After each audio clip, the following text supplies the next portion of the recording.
The Hagman and Hagman report for today. It's a terrific Tuesday edition.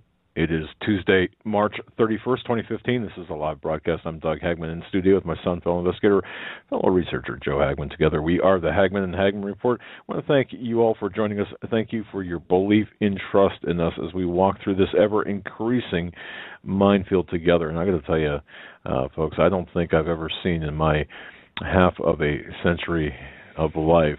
Yeah, chuckle out there.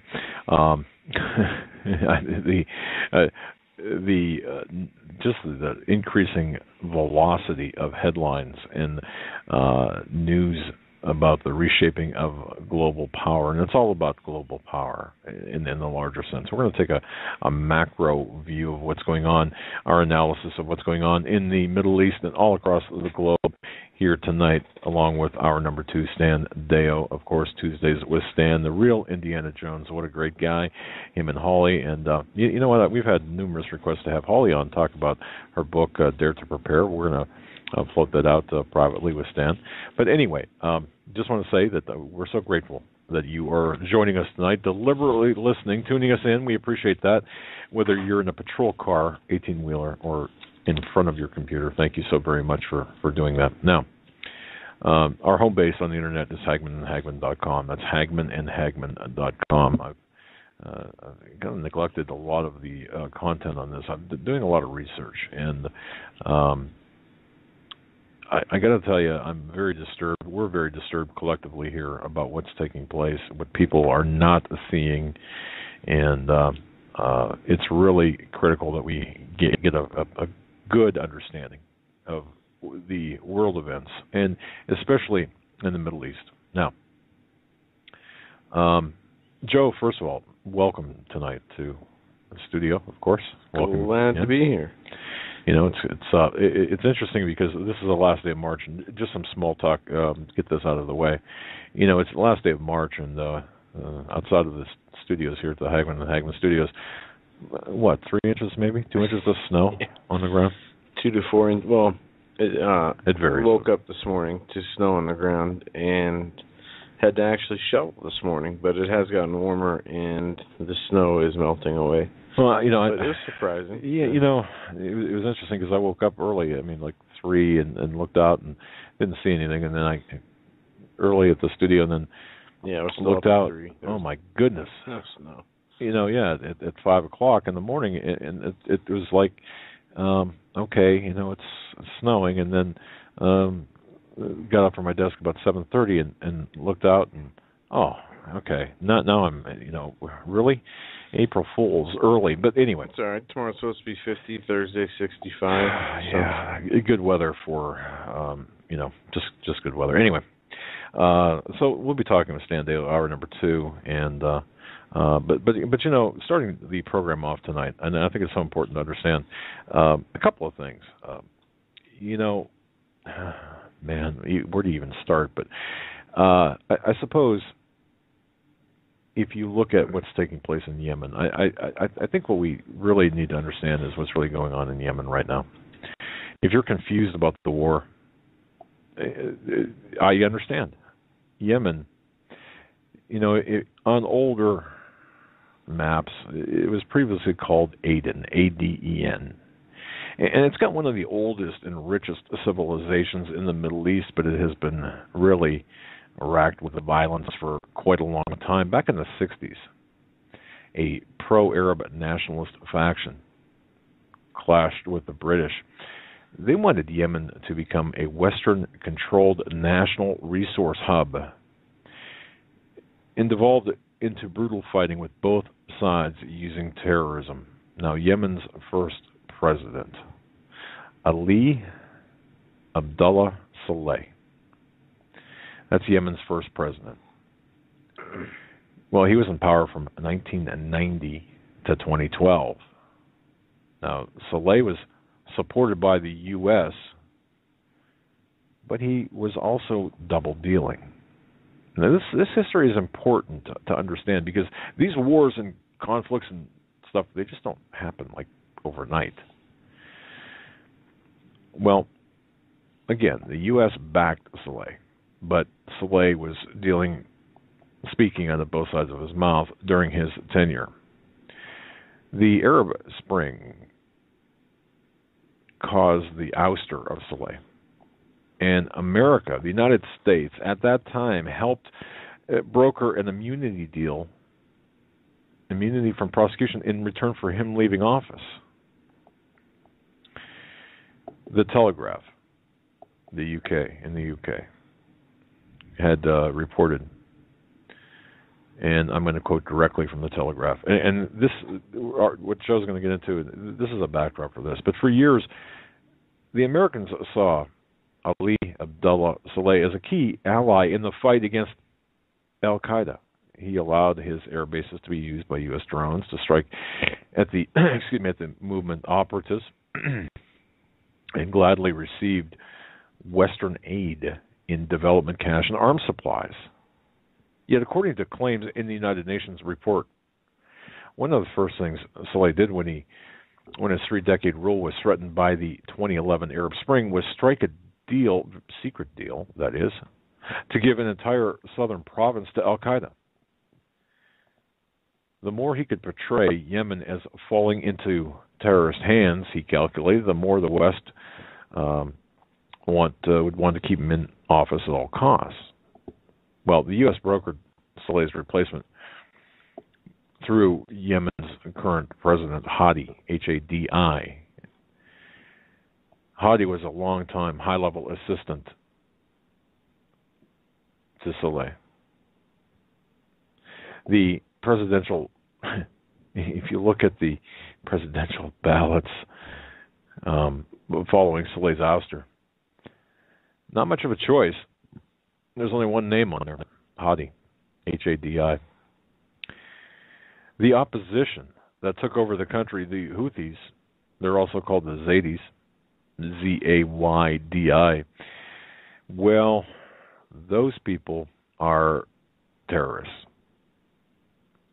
But now they're closer to, well, you would say Iranians, because they're Shiites in ideology.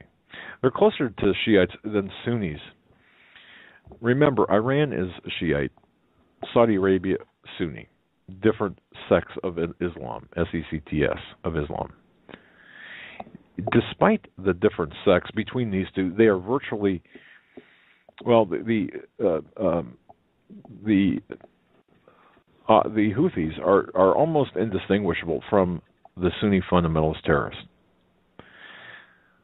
So, although a Shia group, Zaydi theological differences with Sunnis are limited. And it's important to understand this. This is not necessarily an ideological fight, as you might hear some of the talking heads on the radio and on television say, between the Shia and the Sunnis, and this is a centuries-old dispute. And no. This is an intelligence-backed operation that's causing all of this, masked as this ideological war. Now, it's hard to wrap really, excuse me, it's difficult for us as normal people. I mean, normal people that have jobs, you work, you go to work, you've got a number of things to do, you take your kids to school. You really want to understand you really need, do I really need to understand what's going on in Yemen? I mean, really? But it's important for us to do that because we're being played by the globalists, and we're being played by the globalists in America and in the UK and all across Europe. And, well, that's why you tune in this program, because you don't have to do hours and virtually days of research to understand the backdrop of this. Well, what's behind the Houthi revolt that's going on? Who's behind it? What's behind it? If you think it's Iran, as many of the talking heads are saying, no. Guess who? It's the deposed Saleh. He's back. And if you look at how the Houthis have been able to really run over the country, take it over so quickly, the troops, the police, they're still loyal to Saleh. So at his instructions while the Houthis advanced. The soldiers and guards simply walked away from their posts when Saleh told them to. The bottom line here, we're not looking at too many good guys in this fight. Now, some people are calling this a proxy war between Saudi Arabia and Iran. That's not necessarily true. Saudi Arabia is directly bombing Yemen. It's not doing so through a proxy. Let's go through what some of the articles state. Saudi troops clashed with Yemen Houthi fighters on Tuesday in the heaviest exchange of cross-border fire since the start of the Saudi-led air offensive last week, while Yemeni's foreign minister called for a rapid Arab intervention on the ground. Saudi Arabia has been leading a coalition of Arab states since last Thursday in an air campaign against the Shiite Houthis, who emerged as the most powerful force in the Arabian Peninsula's poorest country when they seized Yemen's capital last year. In another article, it says regional rivals Saudi Arabia and Iran traded accusations Tuesday over the escalating conflict in Yemen, which the UN human rights chief warned was on the brink of total collapse. Aid groups warned of humanitarian crisis unfolding with air and sea blockades, making it impossible to send desperately needed assistance as casualties mount. In the heaviest raids yet of the 6-day Saudi-led air war against the Shiite Houthi rebels, explosions lit up the sky over Sana'a, and Monday night rockets in other parts of the country on Tuesday. Amnesty International accused the Saudi-led coalition of turning a blind eye to civilian deaths, as it reported 4 children were among 6 burned to death in strikes on LBB in central Yemen. It goes on to say the spokesman for the Saudi-led coalition said it does not intend to kill civilians, even though the Houthis had moved fighters into their villages. Collateral damage can happen, but I confirm to you that the coalition takes all care, said Brigadier General Ahmed Asiri. This article goes on to talk about the children that have been affected. At least 62 children have been killed and 30 injured during the fighting in Yemen over the past week.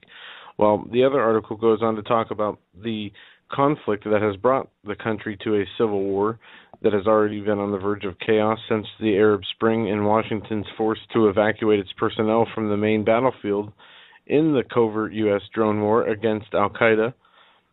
Yemen was one of the springboards where we were able to launch through military bases we had set up there. Now, it goes on to say that in this Reuters article, in the southern port of Aden, Houthi fighters and allied army units pressed an air offensive against forces loyal to Haiti, trying to capture the last remaining major stronghold of the absent president's forces. At least 36 people were killed when Houthi forces shelled Haiti loyalists in Aden. Jets from Saudi-led coalition bombed Houthi positions near the airport. Let me just bump in here for a second, because a couple of things, and you're going to hear this, you're going to read this on internet blogs, you're going to see this on websites. As Joe was talking here, when you've got the Houthis, you got Saleh, you got Hadi, all involved in this, and then you've got people saying, well, very simply, this is a religious war or jihad between Sunni and Shia Muslims. Like I said earlier, this is what people are saying, and people will say, okay, because of this craziness, let them fight it out, and there's no rationality behind this. It's the ideological aspects that are at the helm here. Well, not so fast, because you've got that's the equivalent of saying Arab Spring was a spontaneous protest. In a search for, or a march toward democracy in the Middle East and freedom in the Middle East. That's not true. I mean, that's obviously not true. That's patently false. Everything that's going on right now in Yemen, or the majority of it, and spreading across the Middle East from Yemen, spreading outward, is backed by Western forces, by British, by Israeli, by U.S., by the Saudi intelligence. Okay, all of these are combined in this really incestuous kind of group to fund and to foment this chaos in the Middle East for a specific purpose, and that purpose is ultimately, look where this is going. Get yourself a map because, Joe. I mean, look, right now, the Suez Canal transit lines or transit lanes, if you will. I call them transit lines because the energy gateways. You know, look, right now, the Houthi tribal militias are well funded and they're backed by Western intelligence. They've got ship killer missiles. These are the same kind of missiles that Hezbollah used in its war against Israel. And so they will unleash and expect this to happen. They're going to unleash this mass wave of attacks inside Saudi Arabia as Saudi Arabia grows more involved in this war. I'm not going to say conflict, but this intelligence war, this banker war. But look at a map and see that the main point is the operational control over the strait leading from the Red Sea or into the Red Sea and the Suez Canal. Look, direct missile fire can be launched at any type of class or any type and class of ship transiting the Suez Canal when it reaches the entrance to the Indian Ocean. Frankly, here you're going to see ships going down to block the strait, or you could see. I'm not going to say you will see, but what would happen if the straits, the Suez Canal, and the strait leading into the Red Sea? What would happen if they were blocked? Well, you could be sure that that blockage would be cleared out one way or another. It's said that the Bab el-Mandeb shipping lane, which connects the Red Sea with the Gulf of Aden and Arabian Sea, is a vital energy gateway. Correct. More than 3 million barrels of oil daily pass to Europe, Asia, and the United States. Well, these are choke points. These are Middle East energy production Middle East energy choke points. Yeah, and these choke points and the areas around them have gone through years of unrest. This article goes on to state Saudi Arabia has a history of wielding influence in its poorer neighbor and fought a brief and indecisive ground conflict against Houthis in the border area of 2009, supporting then-leader Saleh. Civil war comes after years of unrest and disintegrating central authority in a country also dealing with tribal discontent and Al-Qaeda's most potent regional branch, as well as Southern secessionist movement. And it goes on to talk about how this Arab Spring is how Yemen, in the conflict that we see here, and the civil war and the turn towards chaos and collapse, has and is part of the Arab Spring. It stems from the Arab Spring, and that the Arab powers are taking advantage of the unrest over there to combat for vital resources. Correct, and therein lies the big issue. Now, this is an extension on the taking out of the petrodollar. This is so closely tied to the death of the petrodollar, or the killing off of the U.S. dollar as the world's reserve currency. This is the ground preparation, if you will, or the practical preparation or practical means to take out the U.S. dollar, and hence the United States as any type of viable entity. Because once we are unable to ensure the safe passage of energy and oil through these choke points through the Middle East, which will happen, and it's already virtually happened, then the United States will have lost. We will have lost our ability to function as a nation, basically. And don't underestimate what's going on here. And just one more thing, because there's really three. Now, let's see.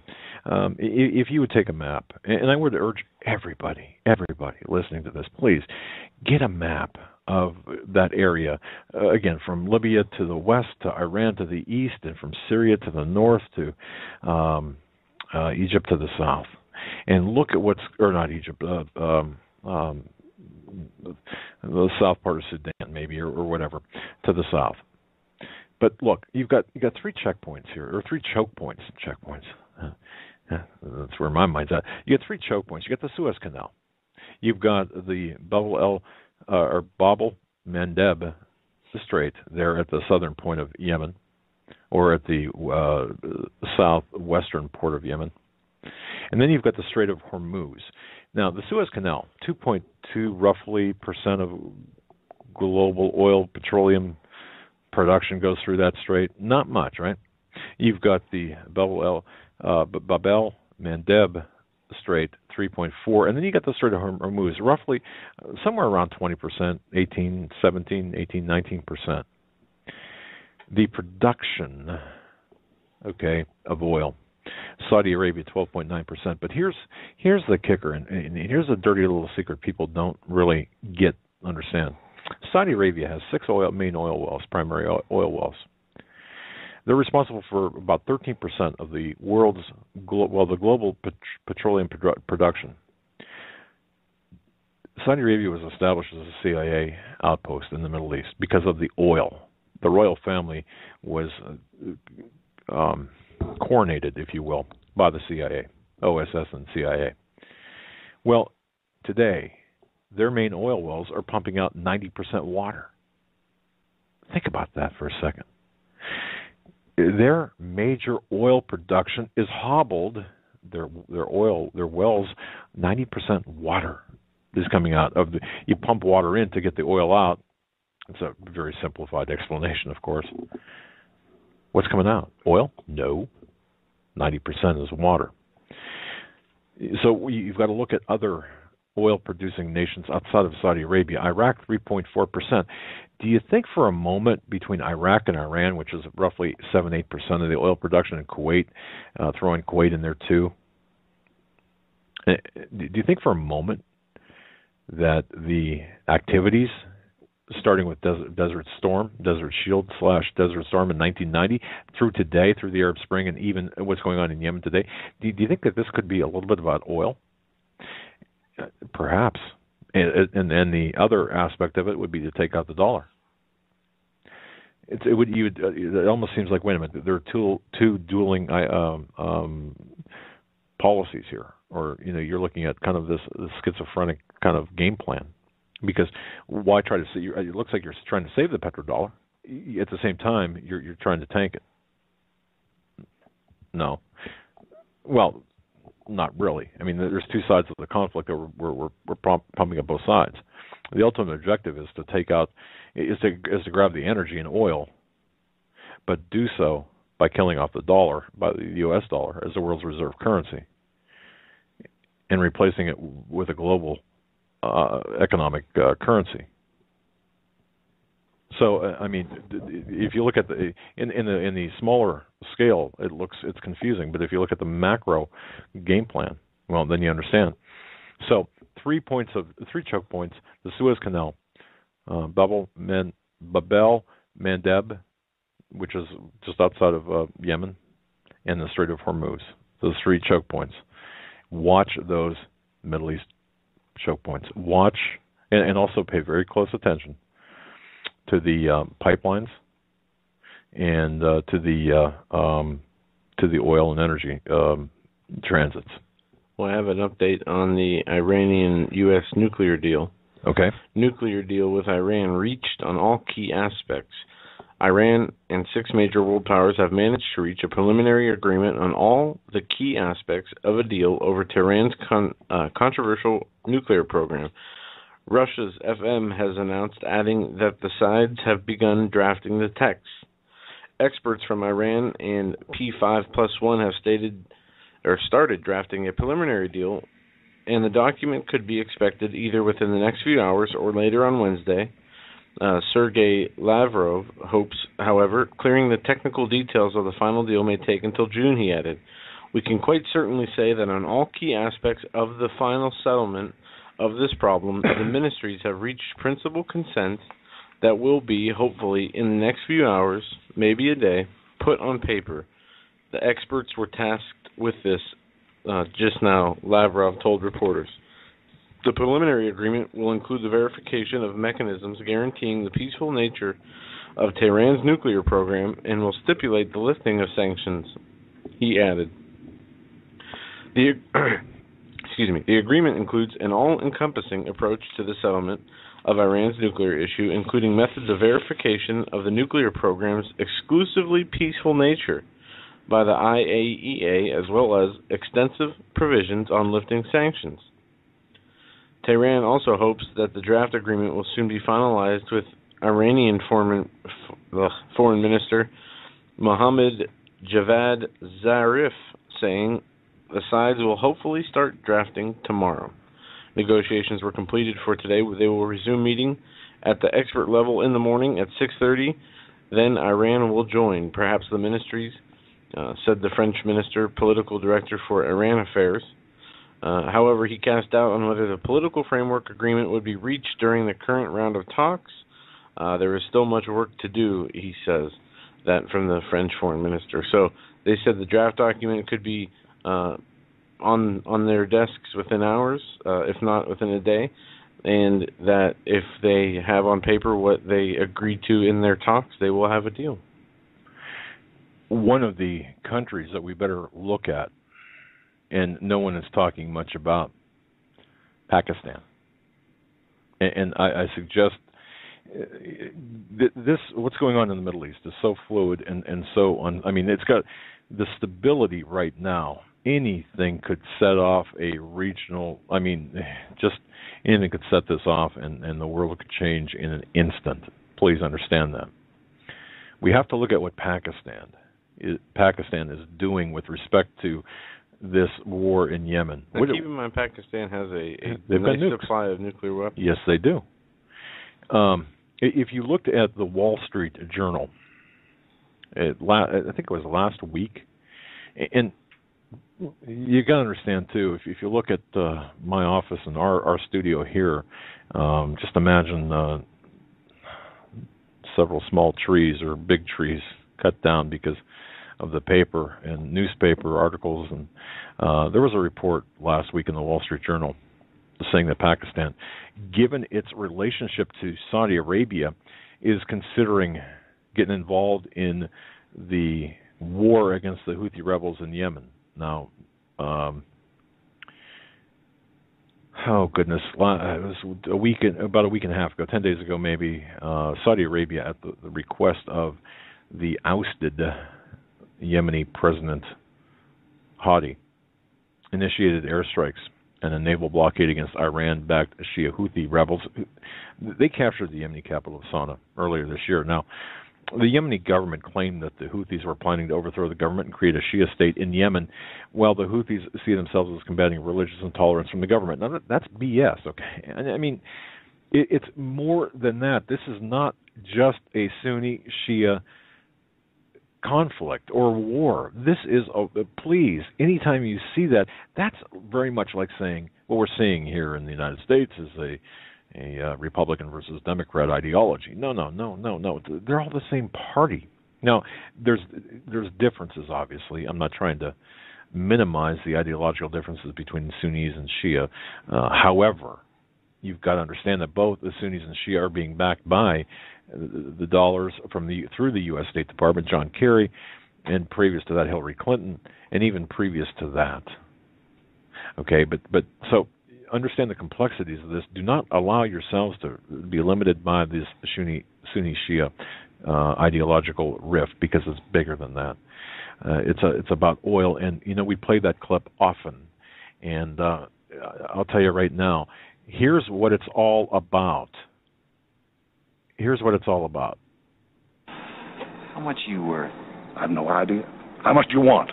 No, I just want to know what you're worth. Over 10 million? Oh, my, yes. Why are you doing it? How much better can you eat? What can you buy that you can't already afford? The future, Mr. Gitz. The future. And there it is. This is about the future. Who is going to own the future? Which nation state, which globalist family, which Illuminati family is going to own the future? Oil, energy. This is what it's all about. They don't. Do you think for 1 minute they give a darn about some Islamic ideological difference? No. They'll exploit the heck out of it, but they don't care about it. You can say let them fight all they want. Well, let's clean it up. But the goal here, at least in this area, is a redesigning of the power structure in the Middle East in order to see who's on top, the families, for the future of the oil and energy. That's what this is all about. And here in the United States, it's the same. And Joe, with your permission, with your consent, let me just, this is something that people need to pay attention to as well. We are seeing, and I'll just be as brief as possible. You go back to the Tower of Babel, go back to Nimrod, go back to the Bible, go back to, who was the ultimate founder of the New World Order? I mean, we could trace it back to who? Nimrod, right? The Tower of Babel. Well, as we go through, and we see the signs, we see the symbols, we see the monuments created all across the globe, and in Washington, and in the Vatican, and elsewhere, commemorating the Nimrod, commemorating the power, the Tower of Babel. You see the obelisks, and then we're getting into Greek mythology and Babylonian gods and Egyptian and Babylonian gods. For example, Horus and Osiris and Semiramis. Tom Horn writes about this and talks about this, and others talk about this. But at the crux of all of this, this is what's driving what's happening in the Middle East. This is what's driving what's going on in Yemen and elsewhere. This is at the very, very back wall of the room, which is clouded. The room is clouded by smoke and mist, and even the lens through which we look through glass darkly is covered by blood. But you see, this is all about good versus evil. And let me just tell you this: as we enter into, and as we have passed and enter into the summer, understand the occult practices that we see taking place, the human sacrifices which will be made regardless. They're following a calendar. They're following an occult calendar. When I say they, I'm talking about the power elite, the globalists, the Illuminati, ultimately the people that have the bloodlust for the future, because it is about the future, Mr. Getz. But the prime architecture of the New World Order is occult. Let's look at let's take a quick overview of the occult yearly festivals very quickly, because when we look at what's taking place globally, we have to look at the high occult holy days. I'll mention them and then move on. And think back to what has happened this past year. Let's say from the winter solstice forward. Can you think of any events that have taken place? Winter solstice lasts for 13 weeks, is minor Sabbath. December 21st is the Yule. December 21st through the 22nd is the winter solstice / Yule. It's one of the Illuminati's human sacrifice nights. That's right. I said it, human sacrifice, December 21 through 22nd. Then February 1st and 2nd, the Candlemas. Now you've heard, my goodness, I think you've heard Doc Marquis and other people talk about this. It's also Groundhog Day, February 1st and 2nd. It's one of the Illuminati's human sacrifice nights. February 14th is Valentine's Day. Yes, that's considered an Illuminati occult yearly high holy day festival. Spring equinox, of course, from the winter solstice, from December 21st through March 21st is the winter solstice time period, 13 weeks. It's the minor Sabbath. And then you get into the spring equinox, lasting 13 weeks from March 21st onward, 13 weeks forward from there.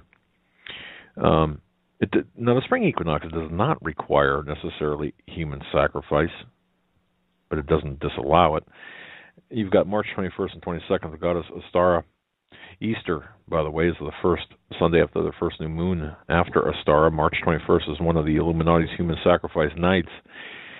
That's where the word Easter comes from, is Ostara. April 1st, tomorrow, it's All Fool's Day.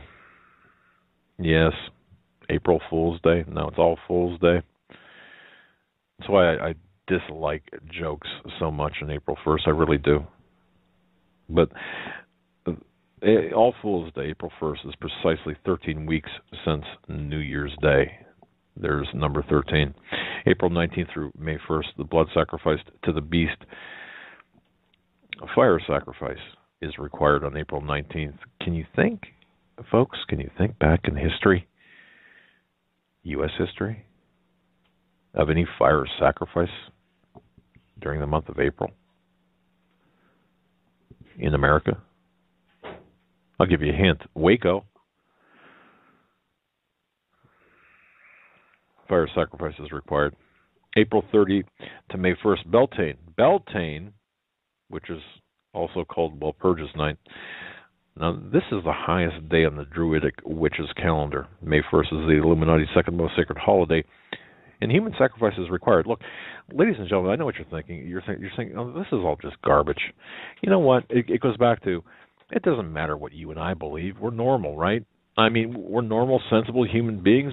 We got families. We got stuff to do. We got jobs. We're responsible. We worship a Christian. I mean, we worship the God of Abraham, Isaac, and Jacob.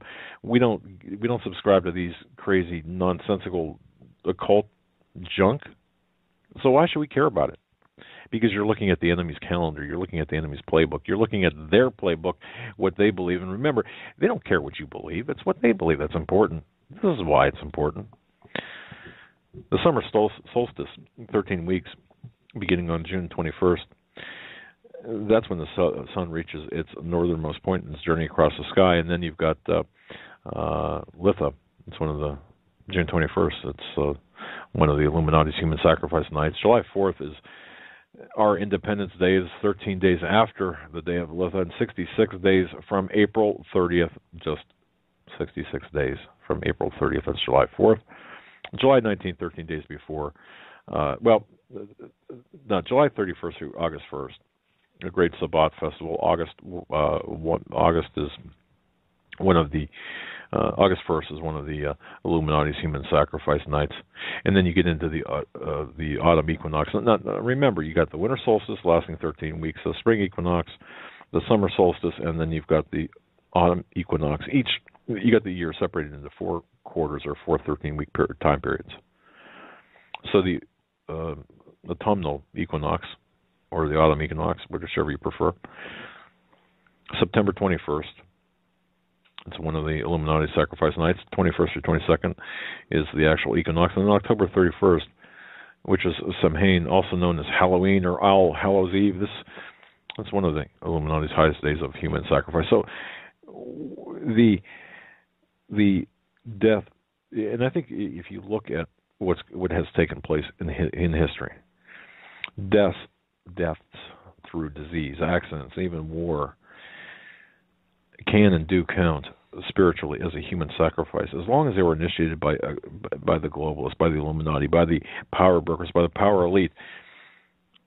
If the Holy Spirit brings such events to your attention, pleading the blood of Jesus over this shed blood and death will neutralize any occult powers gained through these events, so please do that. But one last mention, and then I'm going to turn it back over to Joe, is child sacrifice. You know, we've seen incestuous relationship. If you understand history, and if you know history in Babylon, Nimrod married Semiramis, his mother. Even when Nimrod supposedly returned as Tammuz, he remained her lover. Not only was Semiramis the mother of God, in quotation marks twice over, but she was the continued lover of both. So, now in the Egyptian version, Osiris, Nimrod, married Isis, his sister. And I draw your attention again to the word Isis. I-S-I-S. Not only was this the Egyptian goddess married to Nimrod or Osiris, but ISIS, isn't it interesting? ISIS is the start or the main player in the Islamic State of Iraq and Syria. Coincidence? I think not. So that's the backdrop of what we're seeing, and isn't it interesting that it's not? I don't I don't know. You look at the plane, for example, that went down in Germany and attributed to the or you know what? Rather than that, look at the remember the Bardo Museum massacre. I guess if we're looking at events that could fall into this calendar of occultism, the Bardo massacre on March 18th, just a couple of weeks ago, that happened during that period, that very distinct period, the 317 through 321. There's 17 that were dead as a result of that. That happened, by the way, on the 33rd parallel. The reason I bring this all up is because a lot of these events that are trigger events, that are hinge moment events, are planned, and they're actually used as sacrifices. So, folks, what we're seeing here is orchestrated. It's not spontaneous. It's not limited to Sunni and Shia. It is not limited to the region. It is not about it's Western backed. I guess I probably should say what it is about, as opposed to what it's not about. It is about the future. It's about oil. It's about energy. It's about who is on top in terms of the world globalist powers.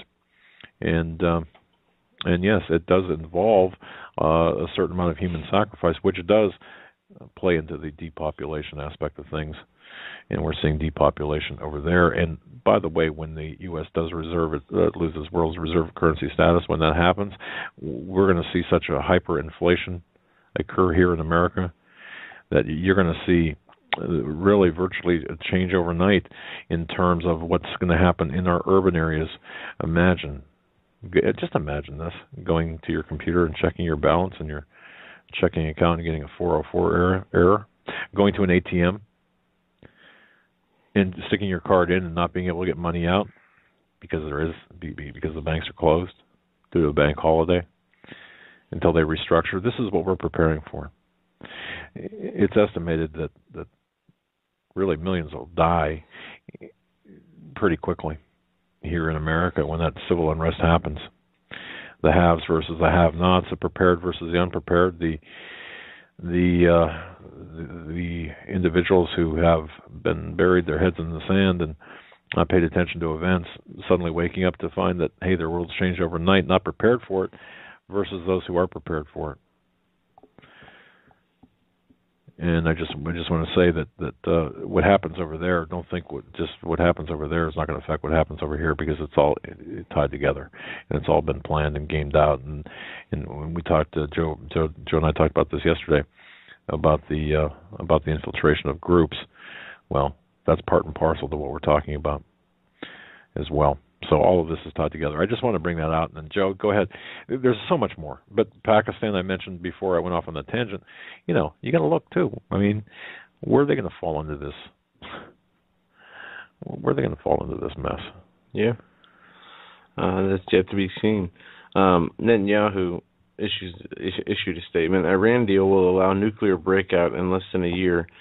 This is from Reuters out of Jerusalem. Israeli Prime Minister Benjamin Netanyahu said on Tuesday that the framework Iranian nuclear agreement being sought out by international negotiators will leave Iran with the capability to develop a nuclear weapon in under a year. For nearly a week, the U.S., Britain, France, Germany, Russia, and China have been trying to break an impasse in talks aimed at keeping Iran from just that in exchange for easing international sanctions that are crippling its economy.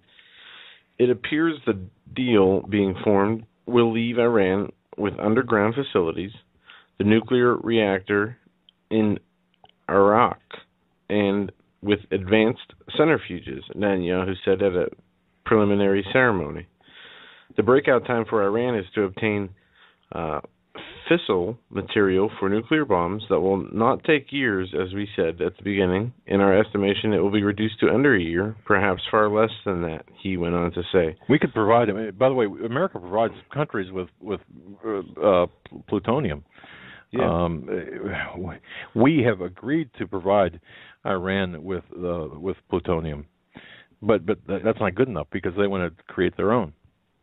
In another statement, this from the Times of Israel, the commander of a militia, Iran's revolutionary militia, I don't know how to pronounce this, Bajah, states that they are going to continue to seek to erase Israel from the map. It's non-negotiable, according to an Israel radio report Tuesday. Militia chief Muhammad threatened Saudi Arabia, saying the offensive it is leading in Yemen will have a fate like that fate of Saddam Hussein. His comments were made public as Iran and 6 world powers prepared Tuesday to issue a general statement agreeing to continue nuclear negotiations in a new phase aimed at reaching a comprehensive accord by the end of June.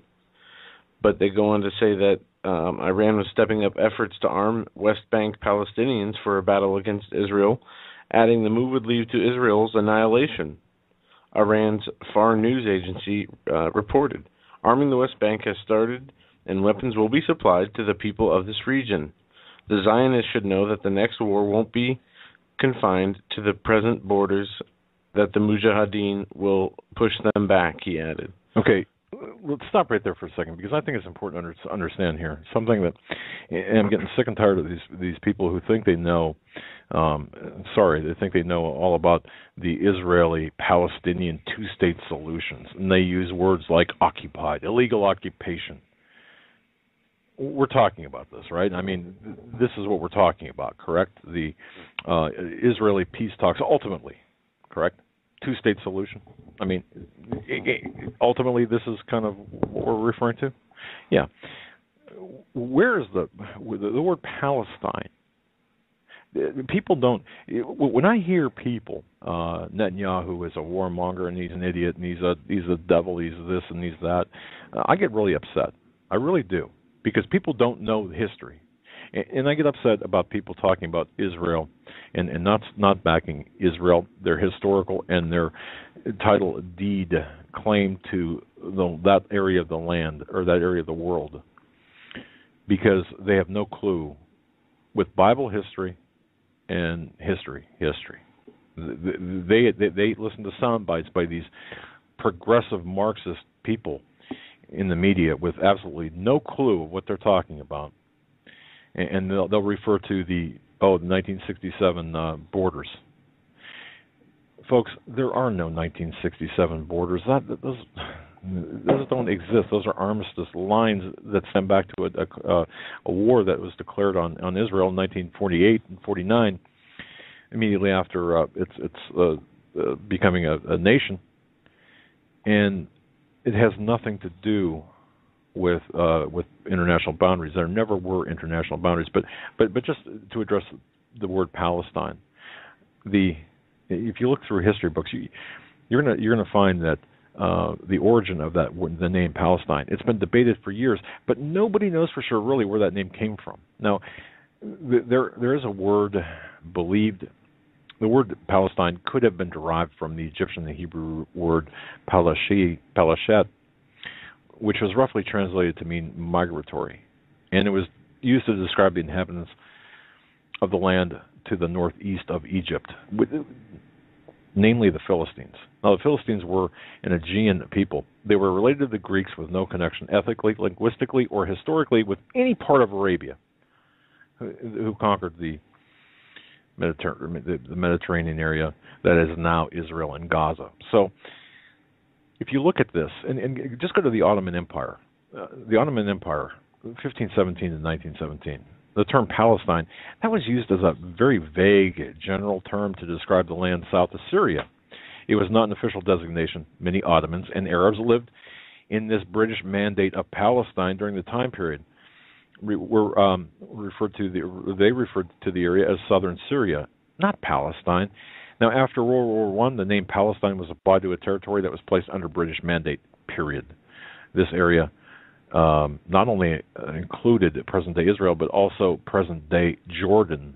Okay, so if you look at the origins of the word Palestine, you won't find it really anywhere. Where's Palestine?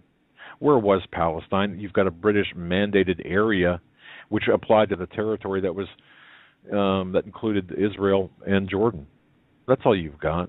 Leading up to Israel's independence in 1948, it was common for the international press to label Jews, not Arabs, living in the mandate areas Palestinians. It was not until the years after the independence of Israel that the Arabs living in the West Bank and Gaza Strip were called Palestinians. So Arabs cannot even, I won't get into this, but they can't even correctly pronounce the word Palestine in their native tongue. That's right. The word Palestine does not appear in the Quran. The term Palashat appears in the Jewish Tanakh no fewer than 250 times, I should note. And Daniel Pipes does an exhaustive article on this. I don't have it handy, but he does an exhaustive article on the historical origins of Israel. And one of these days we should get into history, because people have this misconception that Israel has violated international law, which is totally bunk, and that there's this land grab by Israel, which is totally bunk. If you look at the West Bank, as it's called, well, the Balfour Declaration and the mandate, the UN or the mandate back in the early 20th century called for possession by Israel of not just the West Bank but the East Bank. You got to understand that the entire 0.5% of Arab land was actually dedicated to Israel by this mandate, but they got much less than that. But anyway, I just had to go off on that because we're ultimately talking about this, and people just don't get it. People don't get it, and people will be quick to say, "Well, the Zionists, it's a Jewish cabal." No, it's not. No, it's not. No, it's not. Sorry. Two quick headlines before we go to our break and bring Stan on. One, Pentagon loses $500 million in Yemen, gets a $96 billion budget increase. For decades, conservative Republicans have been accusing their liberal counterparts for trying to cure social ills by throwing money at every problem. But Republicans have proven time and time again that when it comes to throwing huge stacks of money, that they hurl as recklessly as Democrats, especially when the problems they're throwing money at is the Pentagon. Barely a week after learning that the military brass cannot account for some $500 million worth of weapons and equipment given to Yemen, Congress last week moved to compensate for the cuts in military spending required by the 2013 sequester law by approving a spending bill for $5.5 trillion over the next decade, including a $96 billion in-off budget account for war-related funding. We cannot let fiscal sanity and national security be it's against off one another. It's off book stuff, but go ahead. Trying to discern which wing on an airplane is more important. You can't have one without the other. That from Republican Trent Franks, Republican from Arizona. The missing supplies, according to a Washington Post report, include hundreds of guns, more than 1 million rounds of ammunition, 4 hand-launched drones with body armor. Also among the missing and unaccounted for items are 3 airplanes, 4 helicopters, and 160 Humvees. How do you lose 160 armored trucks, wrote Eric Boehm of Watchdog.org. Well, I guess you just, what? Yeah, you can't. It's no. And see, this is the black ops part of this. This is boy, we're due for another Pentagon hit, apparently. Yeah. And, doing this while giving them a budget increase. But yeah, 160 Humvees. How do you lose 160 and airplanes? Humvees? And 3 airplanes, 4 helicopters, and some rocket propelled rocket launchers here. And then another article here before we hit the top of the hour break, this about Benghazi. The Benghazi panel summons Hillary Clinton. I don't know if you saw this, Dan. Yes, I did. But House panel Tuesday formally requested Hillary Clinton to testify about the private server and email account she used while serving as Secretary of State. Representative Trey Gowdy, chairman of the Select Committee on Benghazi, sent a request to Clinton's personal attorney, David Kendall, requesting that Clinton appear before the committee no later than May 1st for a transcribed interview about the server and email. By the time it's all said and done, it's not going to. Yeah, look at the fast, rapid pace this is going, right? No, it's not. It's not going fast. Oh, yeah. It's going like molasses. So why are they stretching this out? By the end of her first term, she'll have testified. Yeah. No, it goes on to say that the request comes after Gowdy was told that the server had been wiped clean and that it would be impossible to recover the 30,000 emails Clinton deleted last year. Gowdy, in his request to Kendall, also asked Clinton to reconsider her refusal to turn over the server to a neutral third party, which he called a highly unusual, if not unprecedented. Just think about this in the context of what Joe's talking about. Mark Rosh, a former federal prosecutor, head of computer crimes. Folks, you can commit this to memory because this is good for your personal stuff too. Because we all send emails or we all have things that we save on our computer that we don't want to fall into others' hands. So remember this 5-word sentence. Delete doesn't and restore won't. Think about that. Delete doesn't and restore won't. That's really a key principle in digital forensics. In other words, look, you're not going to delete.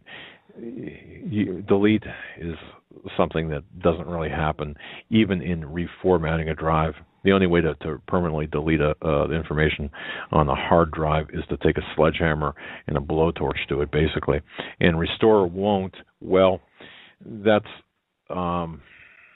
in a lot of cases, you're not going to get everything back, and it's going to be not necessarily in the right order. It's kind of like, it's difficult, but it's a good rule to live by. Or just 2 words if you want. Delete doesn't. Okay, just remember that. So, and remember the Rose Law Firm billing records that went missing for 2 years by Hillary Clinton. They couldn't find them, subpoenaed by Ken Starr, I believe it was, and I don't recall if that was Ken Starr or I'm not sure, but the Rose Law Firm billing records that were missing for 2 years. Oh, look where I found them in the White House private residence in the closet. 2 years too late, and once again a criminal goes unpunished. Yeah, she should be in prison, not in the POTUS seat, right? And certainly not in but yet they, as my God love him, as my father-in-law says every Sunday morning when I have coffee with him, he might not be as sharp as he once was because of Alzheimer's, but every time, one thing he does know, God bless him. Every time her face appears on the TV, he looks at me and says, "She should be in jail. She should be in jail. She should be in prison. She should be in prison." God love him. With that, let's take our top of the hour break. Ladies and gentlemen, hour number 2 of the Hagman and Hagman Report on this 31st day of March 2015, a Tuesday. And as every Tuesday, we are live with the one and only Mr. Stan Deyo. His website is standeyo.com. Stan, welcome back to the show. I want to apologize for last week and the confusion and issues. Those were that was my fault, and I do apologize. But it's great to have you back on the show. Oh, no problem, Joe. I figured there was a lot of things going on there that were creating technical problems, so that stuff happens, and we'll get on through it, Absolutely. Looking at your show images page, I see you have some interesting things up here, and want to kind of let you start out with whatever you have on your mind. What's been on Stan's radar? What you've been focusing on this week? Well, this week and last week, certainly I've been looking at the change in the ice pack at the Antarctic. And of course, today or yesterday by Arctic time, Antarctic time, the Antarctic pole had its hottest day on record, which might only be for 200 or 300 years, something like that we've been keeping track of temperatures in the Antarctic. But still, I'm sure there's going to be a clamor for stronger carbon emission taxes on the various nations and individuals eventually to stop global warming. I've already seen part of the articles coming up on the Google News today. Let's increase, the strengthening of the greenhouse gas reductions by various legislation. However, I don't think that's the most important thing facing the world today. My main focus has been on the Middle East, watching what's happening in Iraq and in Israel and in Yemen. All three of these areas are very important to what's about to erupt over there as a new war. Now, part of what the Obama administration released last week, I believe, was maybe the week before, about the nuclear program in Israel was classified, back in the mid-'80s, but they released it now, or part of it anyway, to kind of embarrass the Israelis, and as part of a threat to tell all that they know to the world, should the Israelis pursue their intentions toward wiping out Iran's nuclear development. Now, from the report there and some other stuff we got, it is obvious that Israel has had nuclear facilities and developed nuclear weapons that are, at this point, in advance of what the United States has developed. One of the devices that the Israelis have apparently developed is a tactical hydrogen bomb, which is about 1,000 times the strength of a tactical nuclear atomic bomb. Now that dropped on the Iranian facilities, even if they're buried down deep, that's going to make a difference. It'll take them out. Now, I think what we're going to see here is already General Qasem Soleimani from Iran, who's been kind of at the forefront of the Iraqi attempts, the Shiites, to kick ISIS out of their country, IS, whatever they call it, the Islamic State. And they've taken new ground today in Tikrit. The middle photograph there is holding the banner is for the Iraqi troops under the direction of Soleimani, celebrating the fact that they've taken over half of Tikrit back now then from the IS and are making great strides toward defeating IS there. The prime minister, or the leader, I forget his title there, of Iraq, is now calling for Soleimani to go home, because he suddenly realized that Soleimani's presence there is really a threat to the Iraqi independence, such as it is, and that Iran is wanting to incorporate Iraq into a new Arab confederacy under the control of Iran. Same thing is happening down in Yemen. Soleimani's directing troops down there as well. And Soleimani has troops up on near the Golden Heights in the northeast of Israel, so close that he could just kind of sneeze and his troops would go right across into Israel. Now, the Middle East is suddenly, surprisingly, waking up to the fact that Iran is forming this new global superpower of Arab states in the Middle East. They're forming the Confederation, which has now Iran, Iraq, and soon Yemen, and perhaps Turkey and Egypt. I'm not sure which way they will go, or whether it will be only the Levant countries, like the Lebanon and Syria and Iran, Iraq, and Yemen. But I do see at least 5 members going into that Arab consortium that they're forming under the leadership of Iran. We're at a very tense turning point in the Middle East situation. We might see the price of oil absolutely skyrocket shortly if the Iranians' push is successful in Yemen, and if they take Iraq back. The Saudis are afraid of that too. That's why they're involved in trying to stop what's happening down in Yemen, to keep Iran from getting a foothold there. It's interesting. They're fighting about control of the little narrow set of straits that go into the Red Sea from the Arabian Sea or from the Gulf of Aden. It's right next door to the story we talked about here last week, the week before, about the volcano at the city of Aden, where they've located a city inside of an extinct volcano there near the Straits. And that, of course, is where the local legends in Yemen say that Cain and Abel are buried, and in a volcano like the volcano that was the Garden of Eden. You might guess from that I've been digging in and researching for the book I'm writing on the Garden of Eden, but it is strategic ground there. They've really pushed that point that Cain and Abel were buried there, and they've got this connection straight to the Garden of Eden, right on up into Tanzania, I'm sure. Anyway, that's the main thrust of what I see in the news that's grabbing my attention is the climate changes there. Of course, the sun is doing its normal activity, where in the last 3 days it's had some real blowouts from the south. As you look at the picture, at about 7 or 8 o'clock in that direction off of the sun has been a huge flare, and one at the opposite side of the sun at about 2 o'clock. So the activity of the sun has not slowed down. It's being unstable. It's doing things that no one thought it would do in this low sunspot number cycle, especially in the downward slope of the second hump. That's playing into prophecy as it starts to exhibit this instability and throwing off material from the surface of the sun. Now, what have you guys been doing?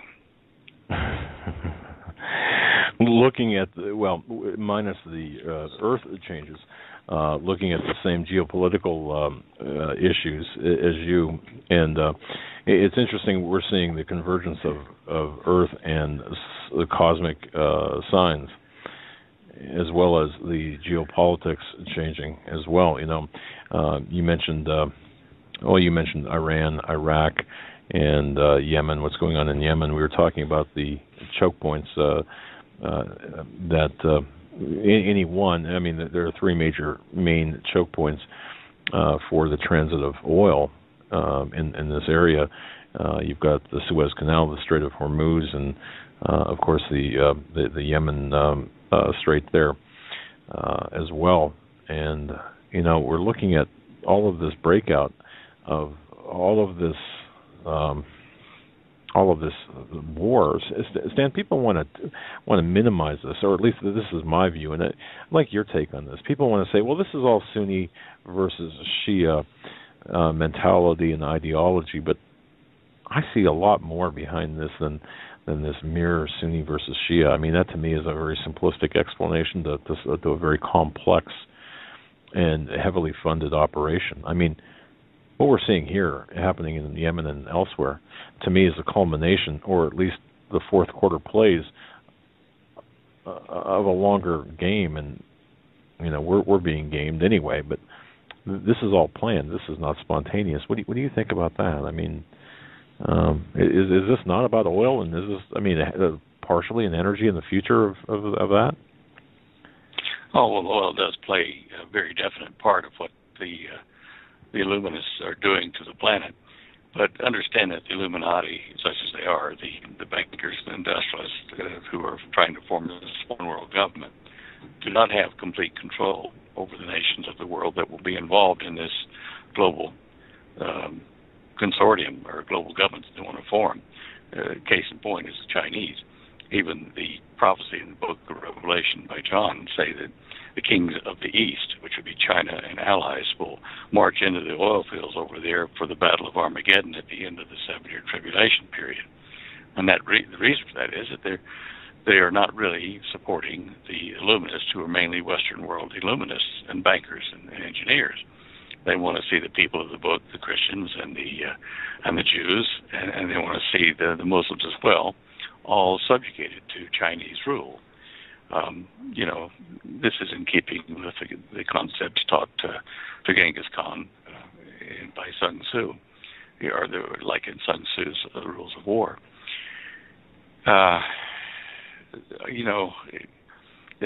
the Straits of Bab el-Mandeb, which is outside Yemen there. The Straits there are one of the three choke points for oil flow, as you say. But we do have in the back room, they told me about this in the middle 70s when I was working with Teller's group. We have devices that will produce, quote unquote, free energy. And it's just very cheap and renewable type of electric energy without petroleum. But we can't change all the industry built up around automobiles and trucks and power generation stations and all that. You can't change those overnight just by saying, okay, I've got an alternate energy box that we can plug in.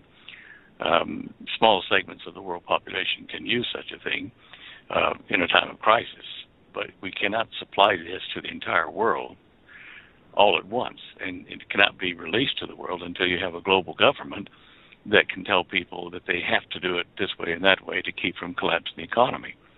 It's going to be a very difficult transition time for the entire world. I'm afraid the United States is going to kind of fall way back into the background and will be severely damaged by what is coming, and soon, because Russia, even though Russia sees Obama as a weak operator, kind of not really a strength for the United States, he still, Putin still has to say, okay, in case the military overthrows Obama or there's an election where you get a strong right-wing or conservative leader in the White House that might use the nukes against Russia, we have to do something to neutralize America's ability to respond to Russian support of, say, Iran and Syria in the Middle East in what is coming as soon as Israel makes a strike. So that tells us that America has to go down, and we're seeing that right now. And there are rumors floating around again about when the global economic collapse is going to hit, and most of them all say between the next 3 and 6 months. Between July and September this year. Whether those rumors play out or not is another thing, but that's what's being circulated in the internet. Have you seen that yourself? Yeah, we have. Yeah. And it's Stan, one thing I don't like to do, and I know you're averse to this as well, is to say, well, all signs point to September, and September rolls around and nothing happens, and people are saying, well, then nothing's going to happen, and people like to say things like, well, we've been through these kinds of troubles before, and we always make it, and it tends to give people, number one, a false sense of security, and number two, it tends to make us who say, well, it's going to happen in September, which we don't do, but we like you, we urge people to exercise extra insight and caution, and look toward the fourth quarter of this year, or the beginning of the fourth quarter, or the end of the third quarter is potentially a time period of trouble. We're not date setting, but we're saying, man, this could play out to be a time of trouble. But I guess, yeah, go ahead. No, I was looking here at the news earlier on Iran, and Qasem Soleimani is their military genius. They have a photograph on what's called the Brock, BROCK Press.com. It's an article about the growing military force in Iran, and they show a picture of their army of young men, and some of these just look like babies with mustaches. They're just so young. But anyway, they do have their automatic machine guns there, and they're holding them with green flags stuck in the barrels. But the interesting point about what I saw in that photograph was that they're all wearing blue berets. Okay, not green berets, blue ones. You remember, what was it, as Nostradamus talking about the blue fez that the Antichrist of this age would wear? Is it possible then that the Antichrist will be at the head of the Iranian army wearing a blue cap, blue fez? Interesting thought. Interesting observation too. I didn't pay any attention to that. Okay. Well, that makes it so that does bolster your. Well, it adds one more weight to the scale of Soleimani, perhaps emerging as someone to really, really keep an eye on, as you have been pointing out. All right. And do you think he's going to gain more ground? I mean, is he a loose tiger in that area now? I mean, is he kind of on his own, or well, is he? I'm sure he's still liaising with the Khomeini in Iran, and as he gains more power, certainly he gains more fame at home there in Iran. Now, he's got Yemen, he's got Syria, he's got Iraq, and then of course Iran. There's 4 of the 5 areas that might be coupled together, and the fact that Iran is so close, to Turkey and the eastern leg of the old Roman Empire, you can see where Iran is in a very good physical position and military position to form the eastern leg of the old Roman Empire, to reform it. And then the western leg needs a leader. And I'm still keeping my eye on this young Alexis Tsipras, the Greek prime minister. He's trying to negotiate some very clever financial changes for Greece to get out of the hole. But if Greece goes down, really hard, there are going to be a couple of other countries that will follow fairly shortly thereafter in Europe. And this kind of tells us that the demand for a new world economy is at the doorstep to stabilize the world economy after Greece and other countries default on various loans that they owe each other. All kind of a plan, as you've mentioned before, heading us in that direction, but also heading in the direction that we know will fulfill the prophecy of the 10 nations, and the false prophet, the second beast, will come out of probably the western side, and the Antichrist will come out of the eastern side. The 2 legs of iron and the 2 feet of iron and clay mix, representing the 10 nations, 5 and 5, in the dream of Nebuchadnezzar that Daniel interpreted for him. I was, as an aside, I was looking at Daniel the other night, and in the Cosmic Conspiracy book, the final edition of it, at the end I added an appendix about, the coming great deception and how the book of Daniel told us about the alien god that the Antichrist would honor in this time. And there was one little phrase in Daniel 11:36 that I had forgotten about, and I was watching a movie on the tube here yesterday, The Man of Steel, about Superman. Oh, yeah. And I don't remember who actually invented Superman. I'm sure we could find it on the internet, but Superman was called Kal-El, and I thought, Kal-El, that sounds familiar. And in the book of Daniel, there in that 11:36, right in the middle of it, it says, talking about the Antichrist, and he shall magnify himself above every god. Now in Hebrew, that's 3 words, 3 sets of words, 2 letters each, Al, Kal, El. So Kal-El is, Superman is being portrayed as a god in Hebrew, ancient Hebrew, but still Hebrew, to save mankind, be a good guy, and defeat the baddies. And I just thought it was interesting that so long ago that the creator of Superman had even used the Hebrew words from Daniel about this Superman coming to help the people of Earth from, of course, another planet, which is part of the whole deception that is being played out now. What do you think about that? Well, my question is was that divinely inspired, an accident, or nefariously orchestrated? I mean, I don't know. But I thought I'd share it out there. I mean, people may know more about the creator of Superman, comic books and whatever, and the character. But it just astounded me to realize that his name, Kal-El, was straight from the Hebrew Daniel warning about the Antichrist coming that many years ago. And it, whether it was intentional or otherwise, it does fit like a glove.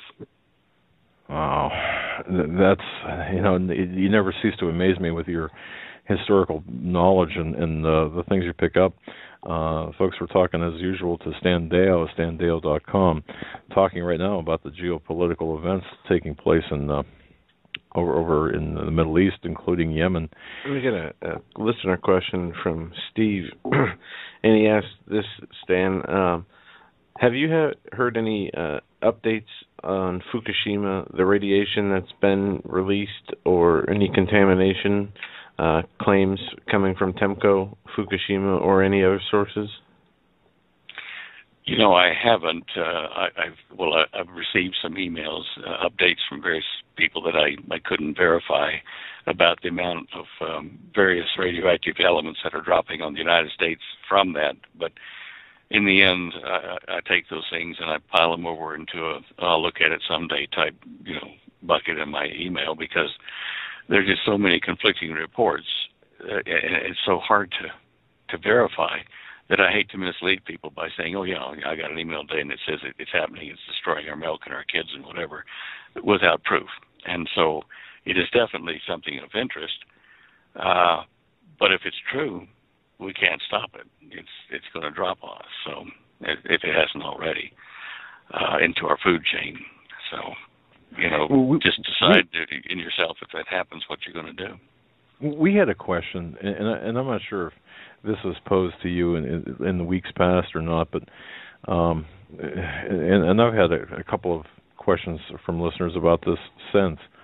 Why didn't the nations, or at least Japan, why didn't they just bury? I did ask you this last week. Why not just bury it in concrete? But I think you answered that by saying, well, perhaps ability for access, or if it already burnt, I'm not sure your word, but went through the floor of the ocean, they couldn't do it.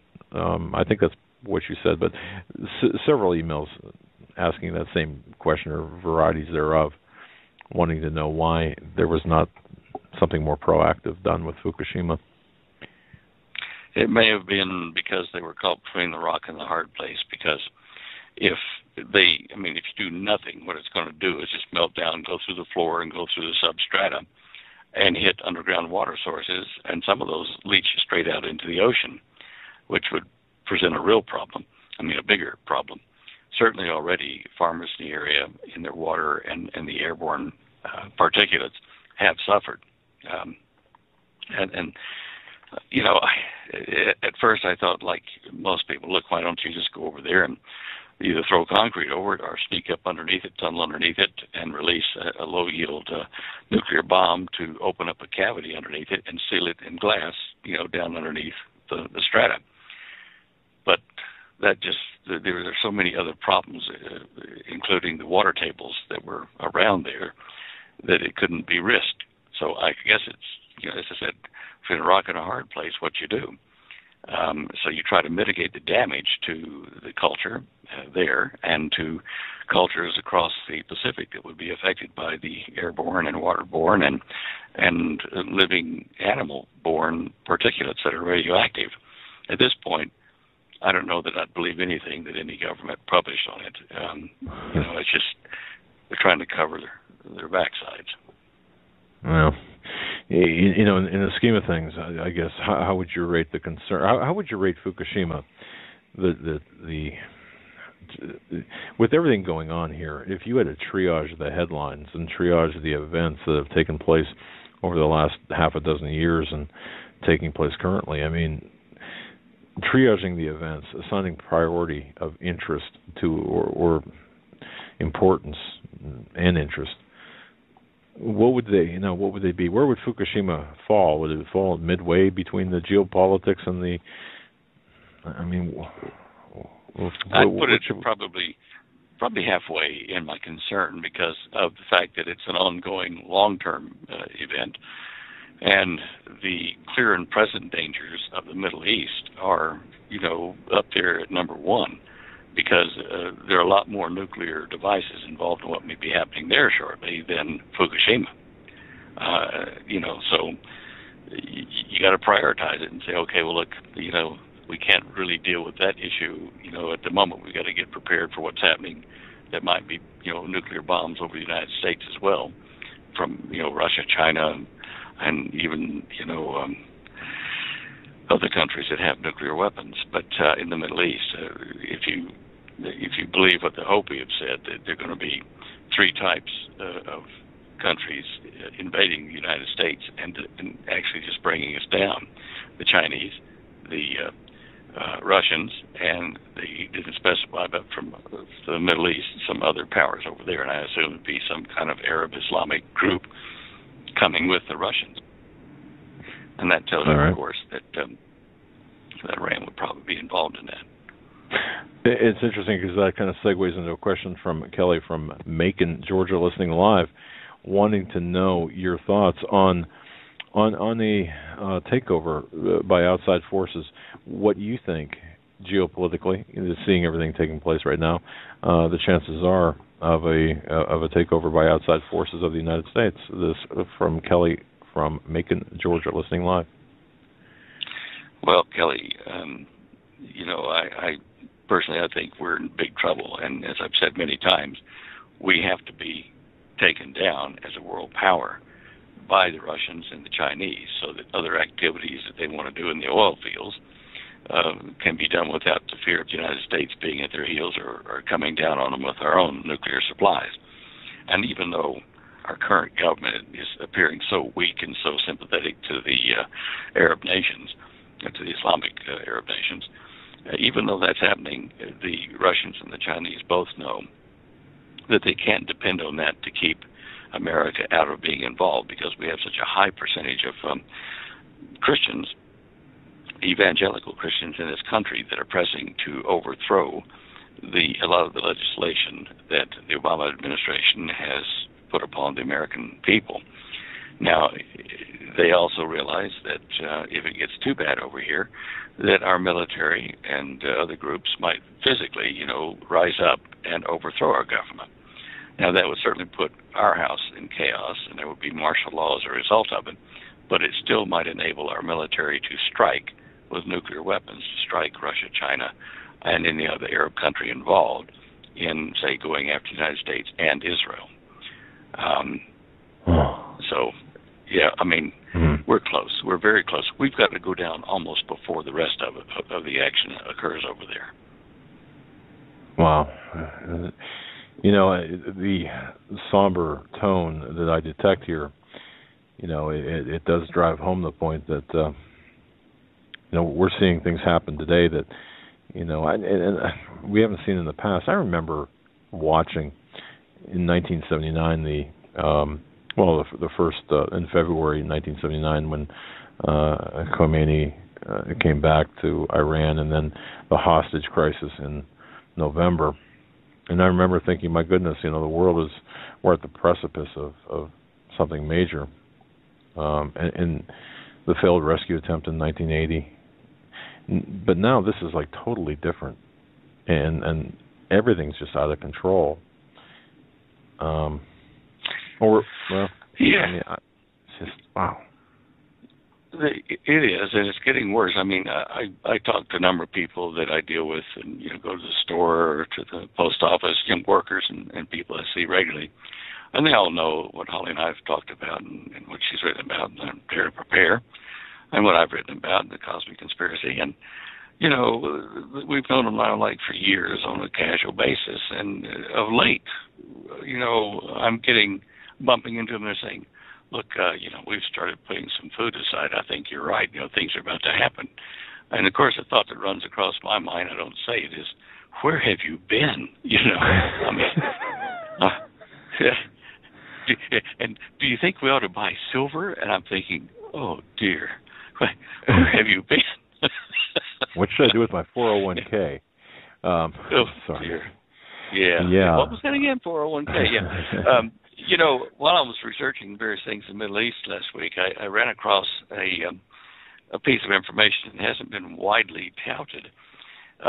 In Israel, there is a city called Ariel, Ariel, I think, Ariel, and it's what they call a smart city. And it was kind of a little rundown, small, town. I forget, maybe 10, 12 years back. Anyway, they've turned it into a town that is like all electronic, digital, cameras, scanners and that kind of stuff, and water consumption, smart meters on the homes and things like that to monitor everything and feed it into a central facility there as a test case to see how it could be done where these smart meters, some of the ones they're testing, they can tell if you're burning energy efficient light bulbs in your house or if you're burning the old filament type. And so they can tell that with these smart meters. I mean, they know that you're not burning the economic bulbs, and they can penalize you for that. To me, that seems somewhat invasive, but still, that's what they're doing. And they're analyzing all kinds of people consumption patterns and stuff like that into their computers they've got. They've given, well, in fact, this is all over Israel. Netanyahu's administration have made sure that every teacher has got a laptop computer so that they can teach children digitally and get them all educated at an early stage. I forget how many thousands or tens of thousands of computers they put out like that, but they are doing that as an experiment in Israel, moving toward a cashless society like everyone else. Now, if you look at what Israeli technology has done in the past, they're so far ahead of the rest of the world. The Technion Institute and various other institutes there that do scientific development research. I suspect that they will be at the forefront in developing the technology that we will need to have a global numbering system. Now, whether they'll get to keep control over it, that's another thing, but this is where they're headed when they make these smart cities. And, even Netanyahu has said, we've got to move toward a cashless society here in Israel. So he's already just openly saying we'll have to do that. Other countries will be doing the same thing if they haven't already. They're getting ready. They're laying the groundwork out of necessity for what the world leader, probably the second beast, will set up as a global economic system. So without realizing it, they're playing into the hands of what's coming.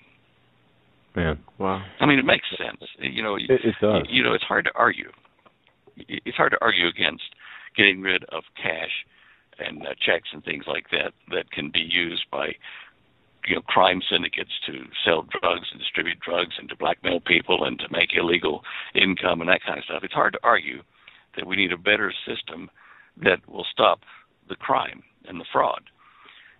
But on the other hand, it's who's in control of that that's a big weak link in that. Well, it seems like, there are good ideas. I mean, in a perfect world where morality reigns and a fear and a worship of the one true God would exist, then, things would, of course, it would be good to have these controls in place. However, obviously, these will be used for nefarious purposes and subjugate us to a system that we can't run. I mean, I just, every day I think of losing our anonymity to a cashless society, to a digital currency, where every transaction is monitored, where you couldn't take $5 and go down to the store and buy whatever. It's you have to take your card and you couldn't work outside the system, or you could not trade outside the system. And I can see where this. How long after an economic collapse do you think that this would be in place? Could it be done? I'll ask you. Could it be done in short order, or would it take some doing to really get everybody on the same? I don't know. It'll be weeks, maybe months, because people have to be chipped, ID'd. But in the meantime, what will happen is the banks will control the flow of the currency you're using, limited like they did in Greece to so many $100 or whatever shekels or drachmas or whatever that you're allowed to take out of your bank account. I mean, you might have 1 million fingos in your bank account, but you might only be able to get 300 of them a week out while they transition to the new system. What about the people that have a mattress full of cash or whatever, banknotes, whatever the currency? It's not going to be worth much. No, I mean, when the collapse occurs within a few days or weeks, like a week or two, certainly the cash will be of some value because there will be people that don't understand what's coming next, and with that cash, people will say, "Look, I'll give you my car for $200 because I need the cash," and they'll give you goods or services in excess of what they would normally be worth in that short period of time just to get cash to pay bills or keep themselves out of trouble because their bank won't let them have it. But that's going to be a short-lived period, and then it will go to the digital system, and there'll probably be an edict to come out that said, look, people who are hoarding cash and using cash to buy things from you, they are on our suspect list, probably criminals. And so it's going to frighten people into not using the cash they've got hidden under the mattress, or silver or gold, that kind of stuff. So it'll be an underground kind of black market, cash, gold, silver, when the transition occurs. And as it's occurring over weeks or a couple months or whatever, there will be this push to identify to the local governments or to the federal government who is trying to use silver, gold, or currency to buy goods and services, who's not playing by the game, because these people must be criminals. And that's going to get a lot of us. So I'm telling you, the stuff we're putting away is only going to be useful for a short period of time. And after that, and during that, the food and resources you've put away, in your basement or wherever you store your food and medicines and weapons or whatever, that stuff will be hit next. They'll say, if you know of anybody that's hoarding food and this kind of stuff, let us know who they are. We'll give you 10% of it or some percentage of it as your reward. I mean, it's going to turn neighbor on neighbor. So it's only going to be a short time bridge. All right. And this, again, another nice segue here. Christina, from listening live from Austin, Texas, wants to know your opinion of Jade Helm domestically, the Operation Jade Helm 2015 or Jade Helm 15. If this is, what your thoughts are in general. I mean, it's a paragraph question, but a question the length of a paragraph. But basically, what your thoughts on Jade Helm are? Is this a prep thing, or what do you think? Well, look, Holly dug into this today because we both got about 12 emails from various sources saying, "Oh, Jade Helm, look out." And Holly has friends who are, military, special forces type individuals who would be very close to this, and they're kind of smiling and saying, "Look, all this hysteria about it is really unjustified. This is a training mission or training series of missions because look at the land that on the continent of the United States are using for these maneuvers. They are not densely populated areas. There will be some activity where they try to infiltrate cities as civilians and try to do various things without being detected by the civilian populace. But this is to train them for operations over in the Middle East in dry desert, inhospitable terrain like we've got here. And this deal about, if you look at the countries or the states that they're doing it in, it's certainly a lot of it was in what was in Aztlan, where the Mexican nationals support the retaking of territory that the United States legally purchased from Mexico in 1848 and 58. In fact, Holly's got an article about it on our website at standeo.com. If you look in the news in 2007 under the immigration, there will be a picture there in January the 11th, U.S. land purchases. You can search for that. I don't know where it is exactly, but and it shows you a graphic, of the area that was Aztlan. And at this point, I mean, we're seeing already where we are here in Colorado, we're seeing more military helicopters going overhead and low down to the ground. And, I don't see this as a method of training the guys to come get us at this point. And I certainly don't think it's going to do anything evil or wicked to us at this point. We have to train these people to do that in other countries, and I suppose some of these guys could later be used in martial law, and it gives them experience of how to deal with civilians in this country as well as other countries. What really frosts me is that the Russians know this and everybody else. I mean, they come over and participate in it. Yeah, really. Okay, that surprised me. I mean, to see there's a picture. I think it was from Connecticut and one from Broward County, Florida, where not Jade Helm, of course, which hasn't started yet, but some subset perhaps of that military operation. But seeing what appear to be foreign troops, perhaps, and I use that question mark because the caption on the photograph is foreign troops, but how can you tell? Okay, I mean, they don't have a name tag that says Igor, okay, or something, but or Ivan, from Russia. What about using foreign troops for domestic operations like this? I mean, what are we thinking? Well, it means if you do train them, that as you and I have discussed before, if you train foreign troops, they will, 99.9% of the time have no connections, no family that could influence their ability to follow what they're directed to do in the civilian populace here. So that if they're used to come in and retrieve, hoarded materials or guns or round up people, they're not going to be swayed by, that's Aunt Martha's boy, I better not do that, we'll let them go, because they'll have no connection to it. They have a very dispassionate look at doing what they're supposed to round us up and to round up our things. From a conspiratorial type point of view, that makes sense.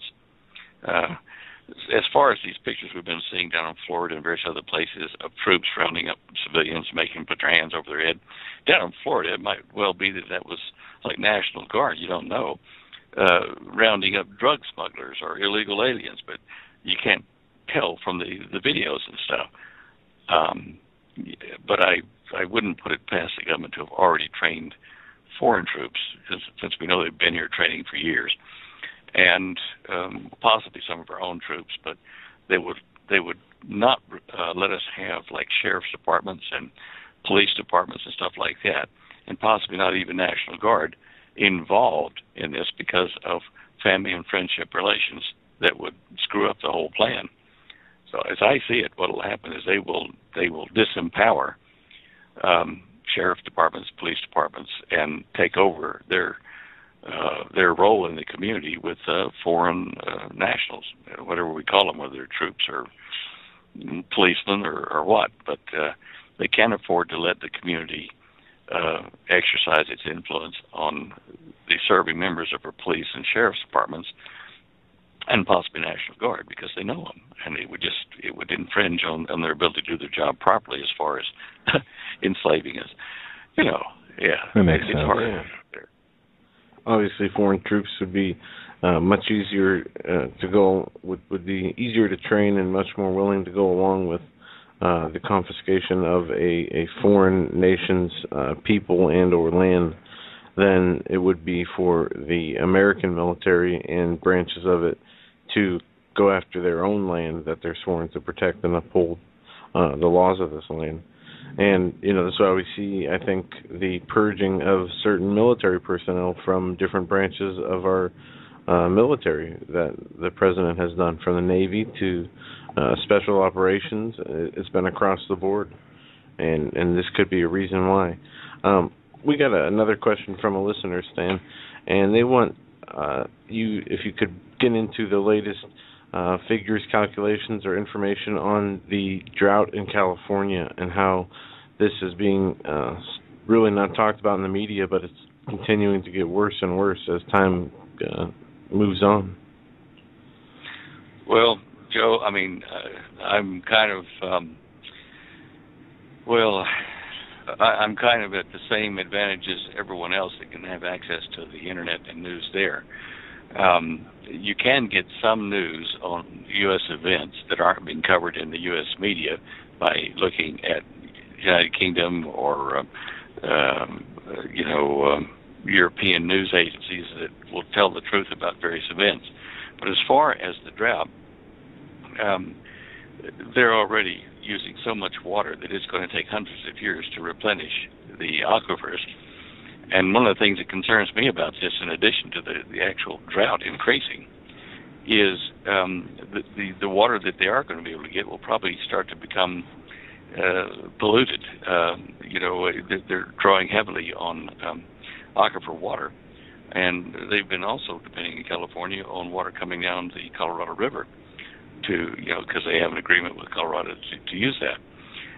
But even that's not enough, because we're seeing the drought over here as well. The lightning, the water being consumed, is making the overburden of land over the fault lines there less heavy. It's being lightened. And that's another thing that bothers me, in that these spaces in the rock formations that are empty spaces where the water is no longer there are now not as strong, and are more likely to break in a quake or something. Interesting. Holly's telling me it'll take 11 trillion gallons of water to get California out of its current situation with the drought, and that's not going to happen overnight. And with the global trend being toward very disparate distribution of rainfall, extremes of flooding and rain in certain places, extremes of no rain and drought in others, with this developing like that, I don't see a hope for California. I suspect that we'll probably see people leaving California soon and just leaving their property and going to where there is rain and food and work. It's just going to get so bad. And look, if you and I were in charge of government, we play this game often, Doug, when we talk offline. What would we do if we were in control of the United States? And would we, in good common sense, come out officially and say to the residents of California, oh, look, you guys are in such a lot of trouble, and the earthquakes are about to happen, and you're being droughted to death, and you've got illegal immigrants and taking over jobs, and, well, look, you better move east and get out of there, because it's just going to collapse in a heap over there. You wouldn't do it because that would hit real estate values so hard, and business and all kinds of things, and create anarchy on the West Coast and east of there as they start to migrate. But if you let people know, like you and I are talking, in the underground kind of, rumor news market, the wise will start moving if they haven't already and getting themselves prepared. And certainly, you should be prepared. You should put away stockpiles of what you need, but just don't tell anybody where it is or that you've got it. Just be quiet about it. Stan, that's interesting you say that, because yesterday we started off the program by talking about two Naval College documents, or two documents that address this infiltration of what the government would call subversive political movements, the patriot groups, and how they're infiltrating these groups, or at least the documents address, Iraq, Afghanistan, other countries, but they're in use here in this country. And you're right. I mean, our biggest threat, to me, anyway, looking at this, our biggest threat would come from someone that we'd least expect, our brother-in-law with a big mouth, or a neighbor. When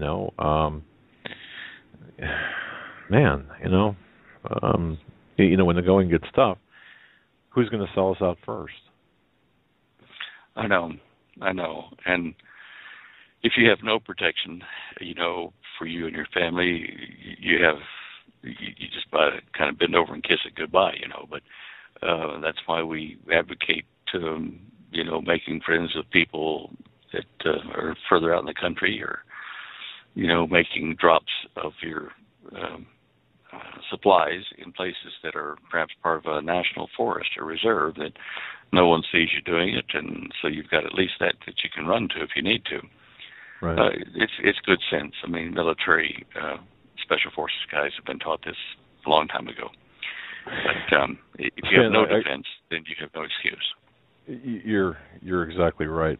I have a listener who said this is a real Stan Deyo question. Okay, so I love it. Okay. As if the others weren't. I don't know. Anyway, did you hear about this? A high-ranking Russian scientist recommending that they nuke the San Andreas Fault and the super volcano in Yellowstone. Did you see an article about that? I think there's a reference to an article being on InfoWars, I think, on one of these. And well, the way I got the story, I have heard it was that there was a terrorist. Now, he may have been a Russian terrorist, but there are terrorists here that they've apprehended that had been planning to nuke both the San Andreas and the Yellowstone Park. But then he realized that it would take a lot more nuke stuff than he could get his hands on to trigger those two things, and the logistics of getting it to the target without being detected were just too hard. I mean, he told the FBI and Homeland Security after they captured him. And I'm not too concerned about them doing that unless there's an all-out war and China or somebody drops nukes onto the fault lines at strategic places. That might trigger it. But Yellowstone is going to take a lot more than that to cause that to erupt ahead of schedule. A lot more. Okay. Well, you're the man. A lot more. I guess you would mean like on a nation-state level more, as opposed to a terrorist. Yeah. Okay. And do they have? And I was looking at this too.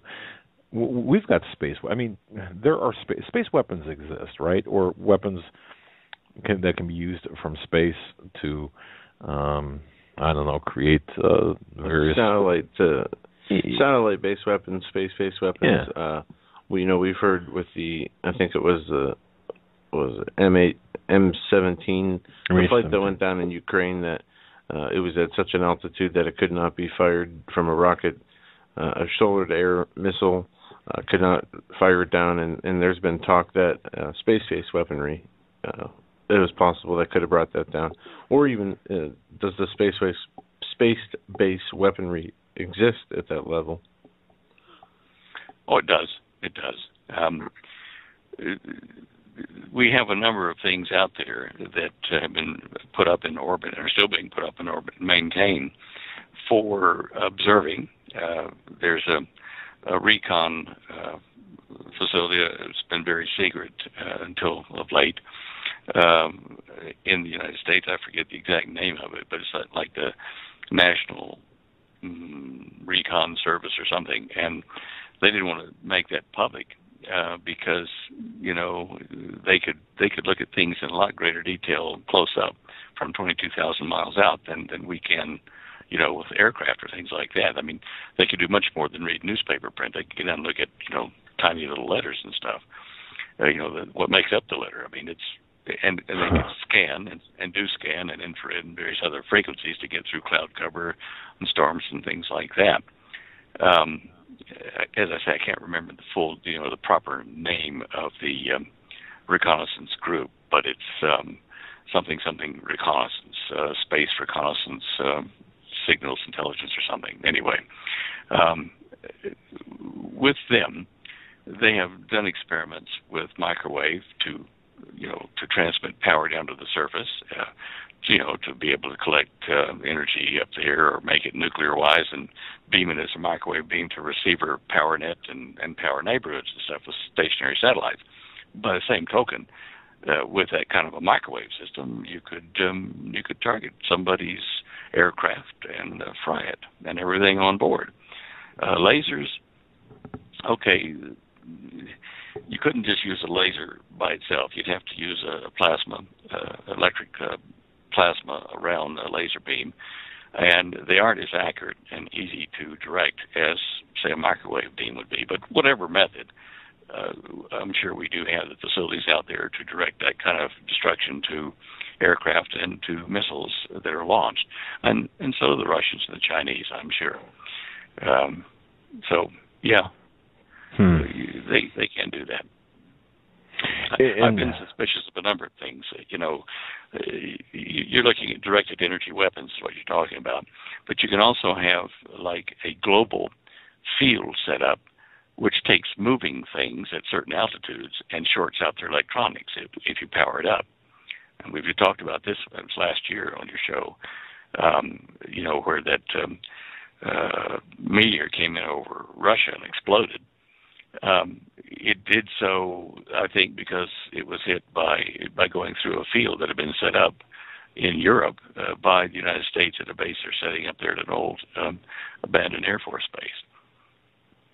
All right. So what you're saying, thanks to this defensive shield, if you will, the meteor at Chernobylsk, I guess it's called that, was decimated or destroyed or, lessened the damage from that.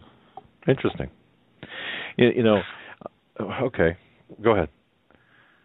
It's the National Reconnaissance Office. I just found it in my notes here.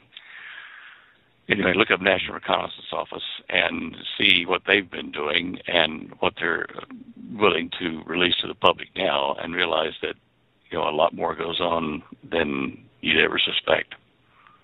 Wow. All right. National Reconnaissance Office. National Reconnaissance Office. All right. Wow. All right. Joe, did you check the studio? Just make sure we. Yeah, doing that now here. I just want to make sure we covered everyone's questions. I got a question, Stan. This came up. I had a neighbor who's in business. It was a weird, long story, but the ultimate question was this, and this might sound like a very trivial question to you, but if you think it through, if people think it through, they'll understand the importance of it. Looking to buy a television set for his business, and he runs a business where it's a kind of a cash business. Anyway, the smart technology that's embedded in today's televisions and other appliances, can you work around that? I mean, is there a workaround, or can you still buy outside of the old heavy, tube televisions? Is there a workaround? Go ahead. Well, if you buy the old tube TVs, they're good for sending video signals into them, right? Not airborne reception, but cable, linked to a video player or something, because they are running on what's called analog signals as opposed to digital signals. And most of the new TVs now are digital. That's why they can be so lightweight, and you can run the LCDs or the screens are run with electrons, flipping status states of little cells there versus an electron beam, which takes a big heavy tube. As far as deactivating those, it would depend on the manufacturer and which ones do and do not put feedback monitoring in their screens. I don't know. I don't do anything in front of my TV screen, but. Well, yeah, and that was kind of my in conversation. I was thinking, I did say, well, I found myself saying, well, what are you trying to get away from? But that's not even the point. The point is the fact that these have the ability to look in on you or to monitor you. I guess really there's no getting away from any of this, is there? This surveillance, this invasive surveillance that we've got, television. There are all sorts of invasive surveillance. Some are passive and some are active. Now, I call an active one a TV camera in your TV set, or that's monitoring. That'd be an active one. A passive one might be okay. A digital money system, a cashless society. How is that invasive? Well, it records every transaction you make, whether you're receiving money or spending it, and your spending habits, as we can see, say, like on the internet now with Google and with Amazon. Let's say you look at, I like cotton candy. You're suddenly going to be deluged in the next few weeks with cotton candy ads and things that go with cotton candy from all sorts of manufacturers that you never even looked at. If they're analyzing already your buying patterns, you specifically, because you have to log in with that name, on Google or Amazon or eBay. So they're already doing this. But when we go to a cashless society, they will know if you're buying aspirins, Vicodin, seeing a doctor over this or that. They will know if you're very partial to one of your kids, you're giving one of them more money than the other one. It's a lever. It's a way that they can exercise their knowledge of your personal behavior from the economics of your existence. And that's very invasive. And certainly in that kind of society, if the powers that be say, Doug, we don't like what you're doing on your radio show. We're going to limit you to $200 a month worth of spending. Okay, we'll just limit your account, or we'll cut you off completely if you don't comply, and you'll have no money because you'll have no digital footprint. And that's invasive, but it's kind of passive at this point. It's just a threat. And they have to actually analyze it. You have to come on the radar to be important enough to be analyzed. But again, I can see advantages of this. If Jesus were in charge of this global digital system, he would know how to use it properly and would be fair. I'm not against a global government or a global economy as long as the person in charge is Jesus Christ. I trust him. There you go. And that's it. That's exactly correct. And it's amazing to me the battle that is to me that whether we talk about Yemen or it doesn't matter. Everything that we're seeing, domestic surveillance to global chaos, it's all being influenced and directed by it all comes down to, I shouldn't say being influenced, directed by, but it's good versus evil at its root, and it's and we know we're already fighting from a position of victory. We know who wins. But boy, I'll tell you, evil certainly is pervasive in this system that we have developed, and I don't know. Stan, it just, I just find myself just shaking my head. Millennial age, when Jesus is ruling from Jerusalem, or from Israel there, he is going to withhold rain from countries that don't follow the rules and don't make their pilgrimage as they're supposed to say hi and visit with him over there. He will influence the world in that way. He will say, I'll give you rain or I'll withhold the rain. That's the way they say it. If you don't, follow the rules. And so he's not going to be a lightweight leader, but by the same token, he will be a fair leader. And, to me, that's, you got to have somebody that will defend you and be strong, but be fair. Kind of like a father, a just father would be. Yep, absolutely. Amen. Wow. Stan, is there anything that we missed? This is great. This is kind of like, kicking back, sitting at the table, just talking about things that are really of importance that and folks, please visit standale.com and Holly's book, Dare to Prepare. I've got a lot of people wanting Holly to come on and talk about tweaking their preps. Just as an FYI, and so the invitation's open for that. And of course, The Cosmic Conspiracy, the final edition, written by Stan Dale. Is there anything we haven't covered? Oh, go ahead. Oh, probably, but we can do that next week. Holly's working on another project that's taking a lot of her time at the moment, and I'll talk to her about speaking to you guys. But I don't hold high hopes because she's absolutely getting up again at like 4:30 and starting to work on this, and it's for the benefit of a lot of people. But we're just not talking about it a lot at the moment. I fully understand it. Man, I'll tell you, for you guys work harder than any people I know. I mean, I know. Watching your site, the headlines go up on your site. My time, it's early, so I know your time is really, really early. And Holly does that. So, and the dedication there, the canvassing, God bless her for that, and of course everything you do. Man, it's just incredible. So, and everything you've done, and I hope we have the opportunity to meet here in the near term. Love to be able to see you and Holly meet in person. are you going to Colorado Springs? I mean, I guess doing this on air is probably not the right thing to do, but sorry about that. Yeah, no, we'll talk about that off air if you want. Because I really don't know what's happening there. Yeah, I don't either, actually. I got a call today that I got a return from Sam over there. So yeah, we'll find out more. We'll talk off air about that. Sorry about that. What am I thinking? Hey, we're on air. I forgot we were on air just about, But anyway, it's too relaxed. Well, so sometimes you just have to kind of dial down a little bit, don't you? I mean, all this is pretty heavy stuff we're talking about, and I don't know. Well, it is heavy, but we're getting close to the moment where people need to be, paying attention. Amen. Absolutely. Yeah. Well, God bless you, man. God bless you for your time. God bless you guys. You do a great job.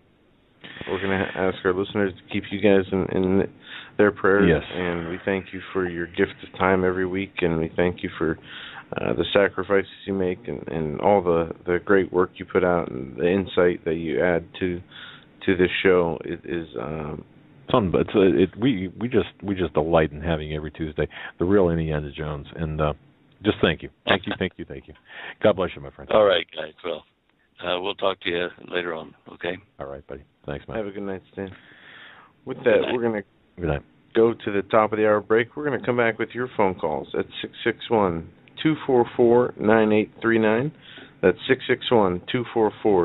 661-244-9839. We'll have about 45 minutes left when we come back, so we're going to try and keep calls to a minimum. Keep them flowing. If we can.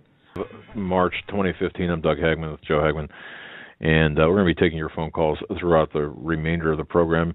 Attempt, if you can, just to be succinct, quick, and we'd like to get as many calls in as possible. By the way, the commercial that you heard, or the sound clip, I shouldn't say commercial, the sound clip that you heard is the informational book about, or it's about the book by Bill Salus, who will be a guest on our program on the 13th of this next month, I should say, April. And Bill's been traveling like everywhere. I mean, covering the United States and conferences. So it's going to be really a distinct pleasure to have him on. Nuclear Showdown, Prophecy of Elam is the name of the book. Yep. He'll be on the 13th. And we got a copy of that at Orlando, and I got to tell you, we got a copy of that book actually. Yep. I'd say 6 months to a year ago, but the DVD is what was new that we got recently. That's right.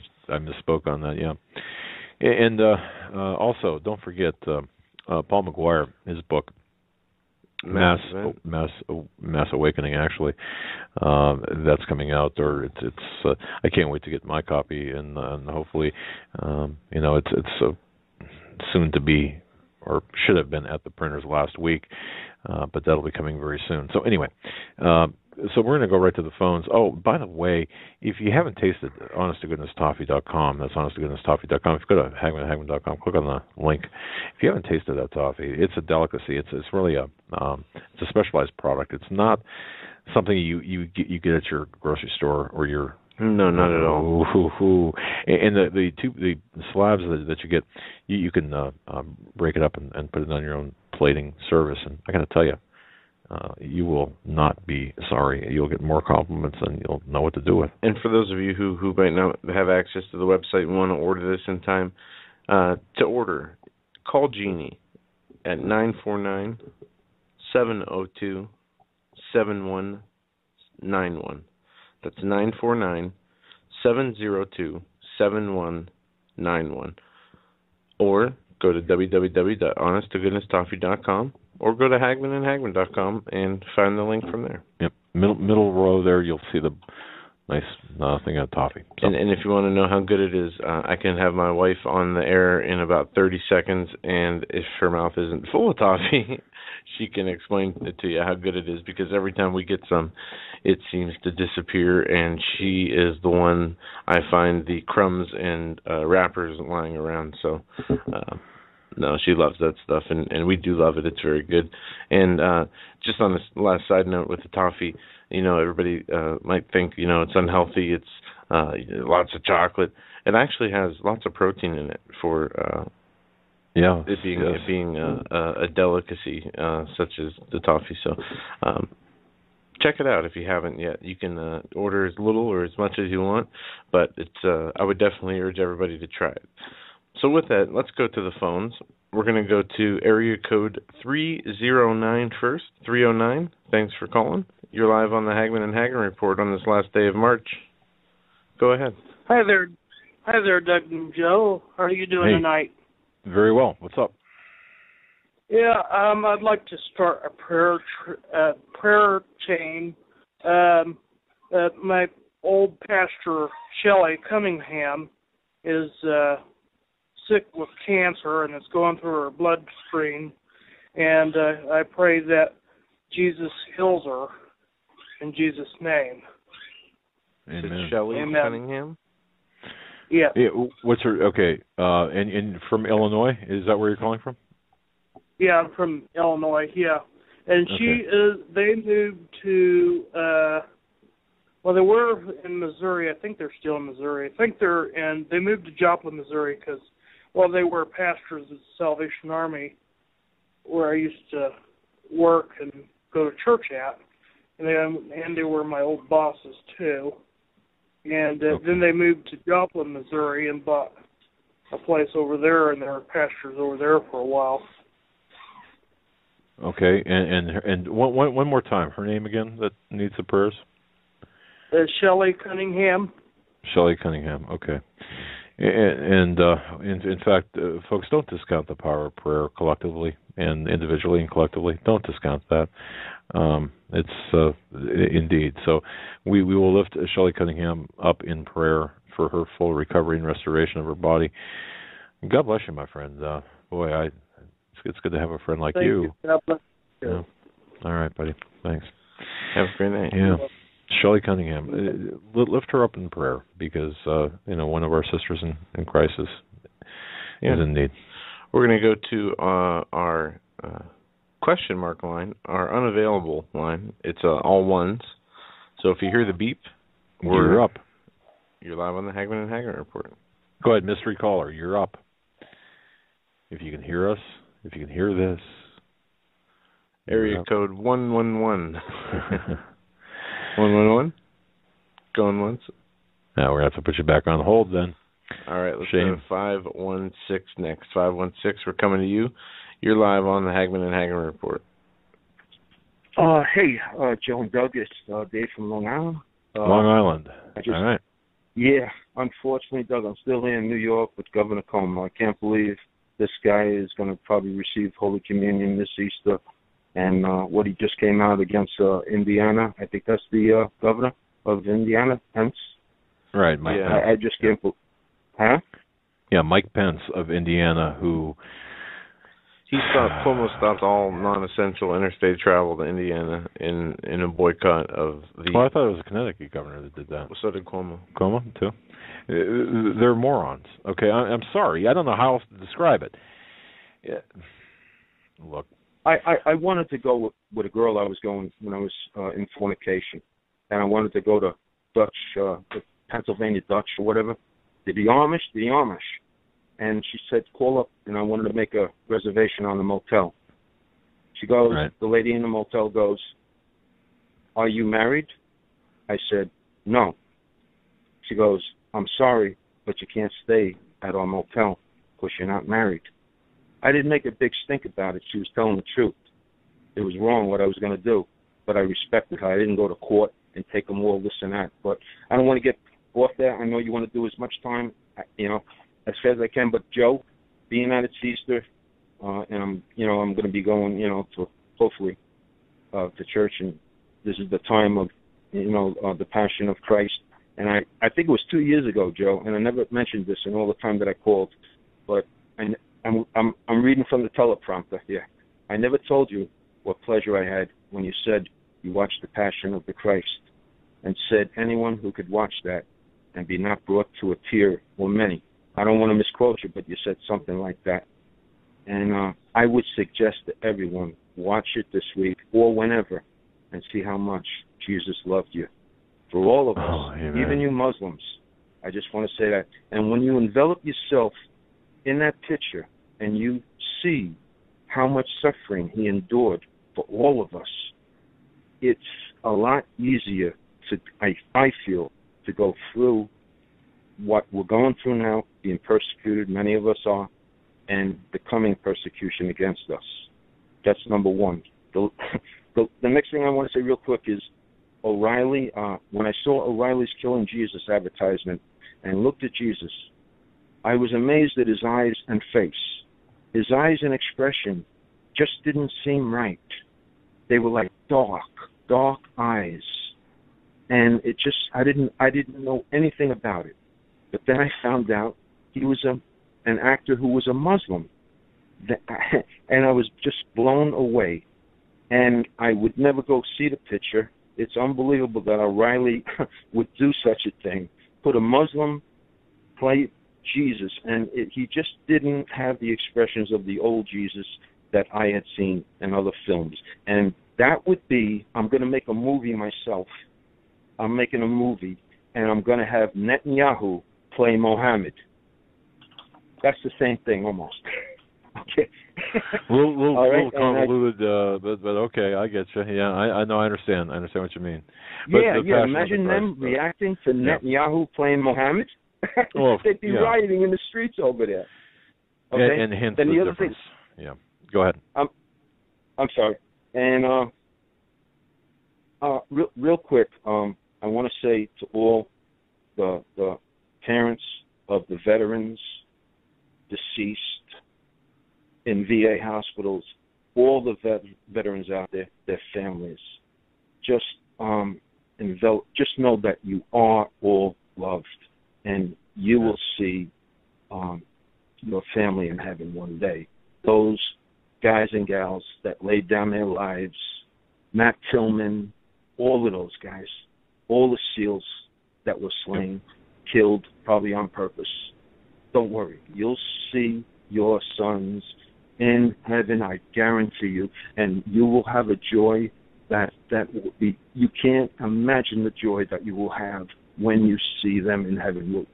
Hopefully we all get there. And they can't take this away. They have no idea. The eye has not seen and ear has not heard. We have to just keep that in, no matter what comes. I mean, there was that Christian that was, his head was taken off a couple of days ago, and I heard, I couldn't get it on my, they probably blocked it, but I couldn't get Waleed Shubat, and he did a thing. It was said that he converted from Islam to Christianity, and the two guys were behind him, and he went, according to what I had read, he was in utmost peace, and I do believe that the Holy Spirit will come upon us like St. Stephen was martyred, I believe, at the fire or stake or something like that. The Holy Spirit will come upon us and give us that feeling of joy, and I think the pain of the death will be less.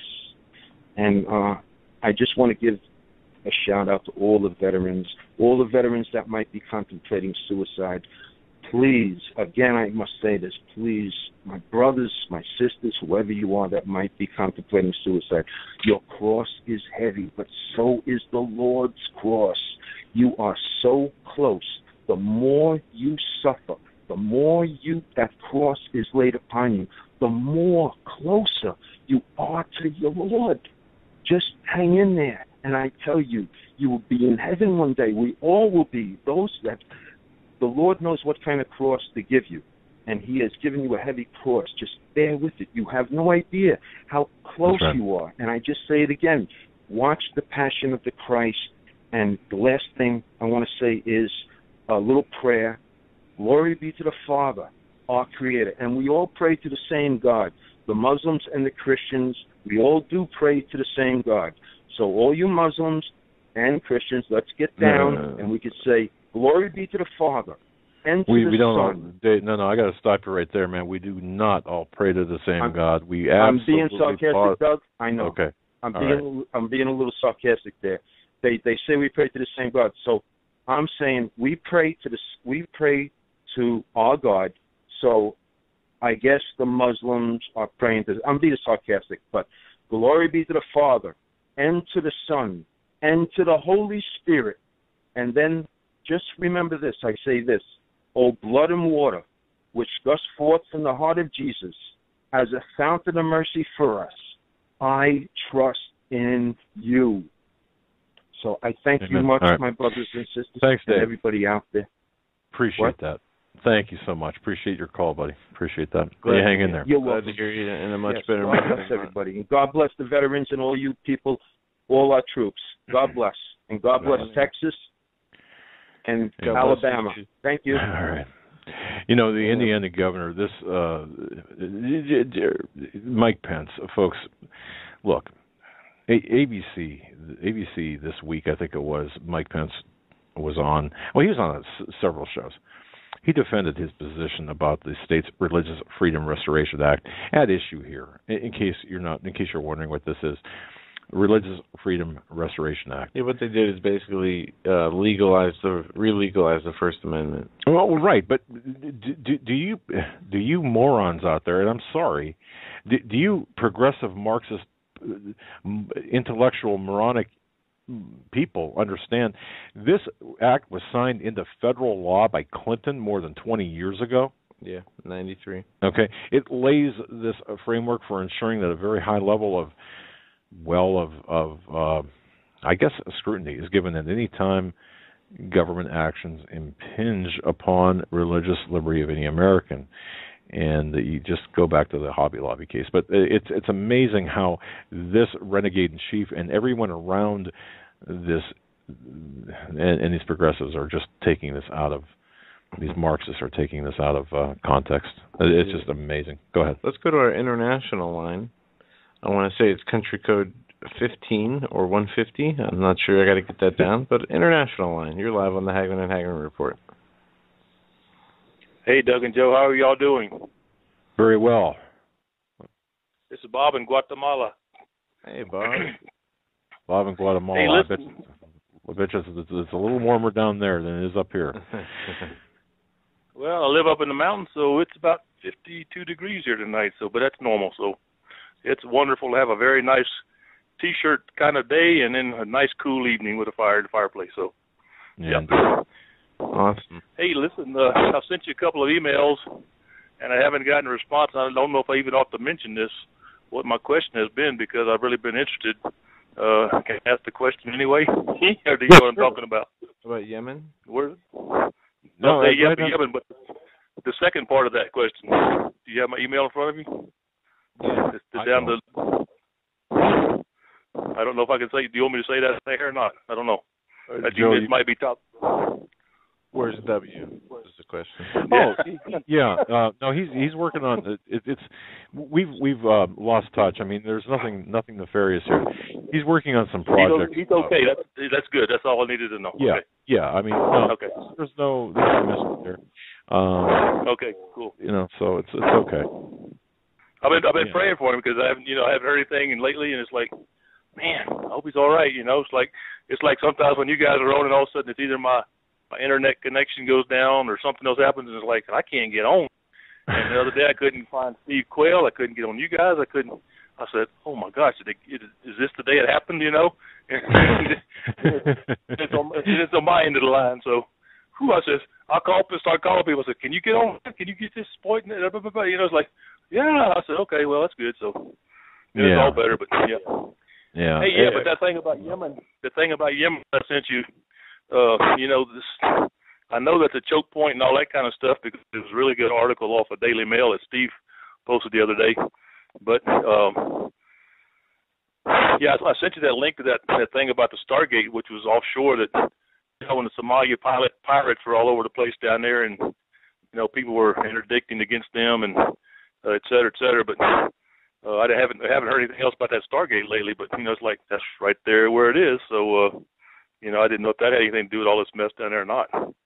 Yeah, I look at the story, Bob. I have not opened the link that you sent, but I did read the sentence above it that you wrote, and I plan on checking that out tonight when I got home.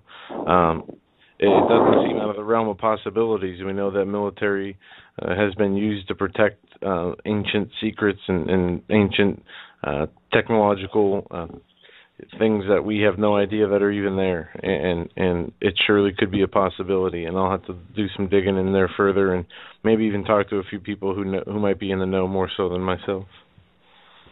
Sounds good. Let us know if you find out anything else. All right, brother. Hey, thank you. You hold the southern. You hold our. Watch our southern flank down there, okay? Well, hey, appreciate that. If you get in the bind, come on down. Hey, Doug. One other thing. Yes, sir. I really would like to talk to you about your father-in-law. I know we're not going to do it on the air, but I sure would like to tell you what happened to my mom, and maybe you can do some comparisons. So. Okay. All right. Well, Ray. How can I talk to you? We can send you contact info in response to the latest email you sent. Yeah, we'll watch for a response to that, Bob. That'd be great, because I'd really like to talk to you. Because and talk to Ted about it too. He could help you too, maybe. Yeah. I don't know. Yeah, right, brother. I've been searching different things to help. It's crazy.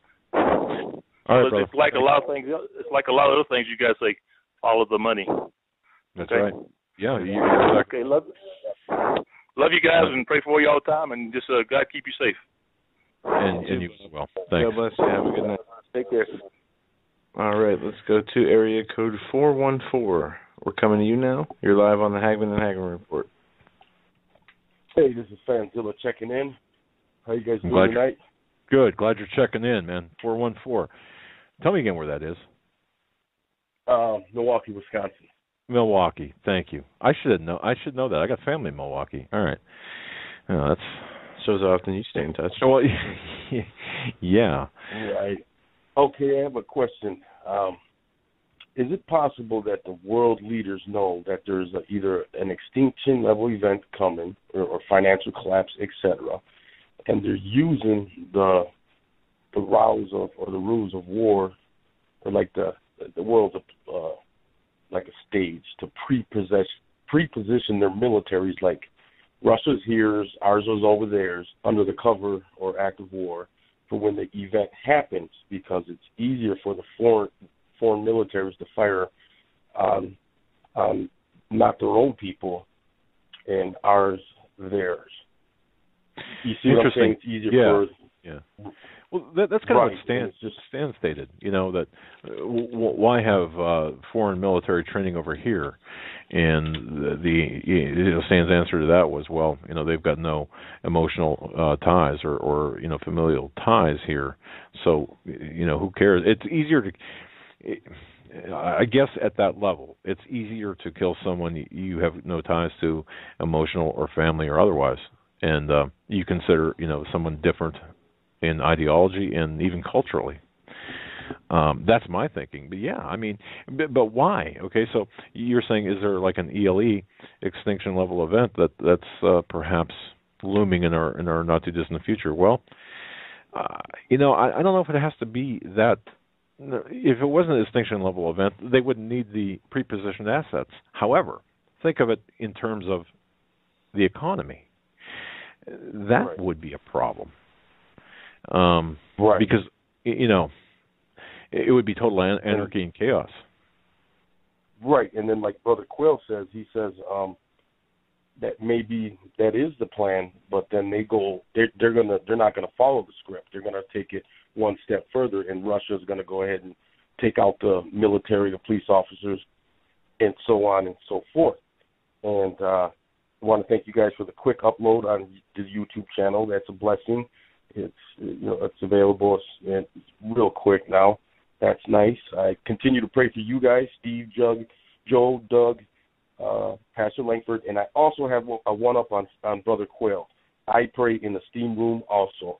I pray in the shower also on my knees, but I do it at the gym in the steam room. So I have a one-up on Brother Quayle.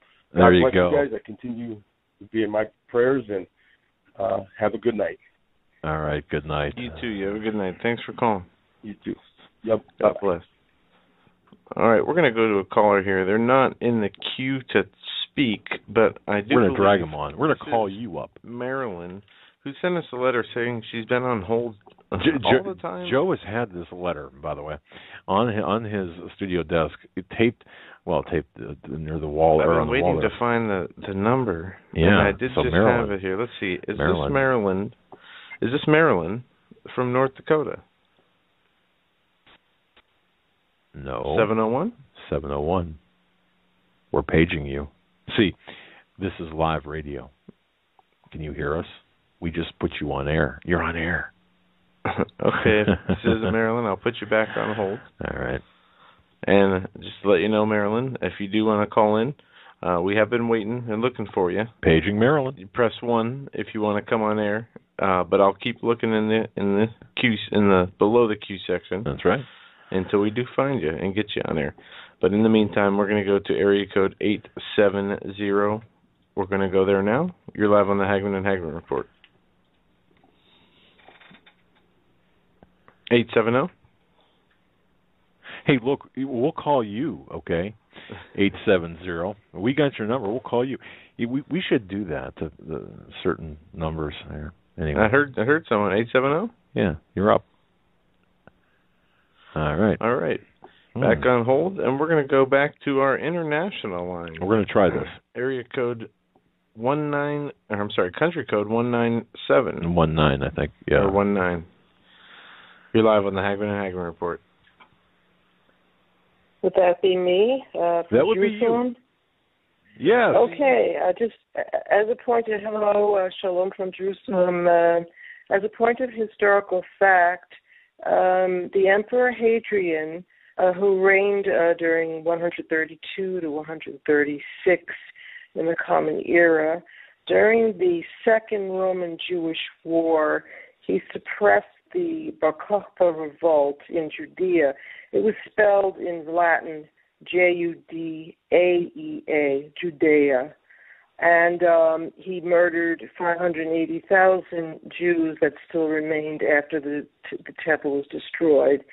And but the Romans suffered so many casualties that he persecuted the remaining Jews, burning Torah scrolls on the ruins of the Temple Mount.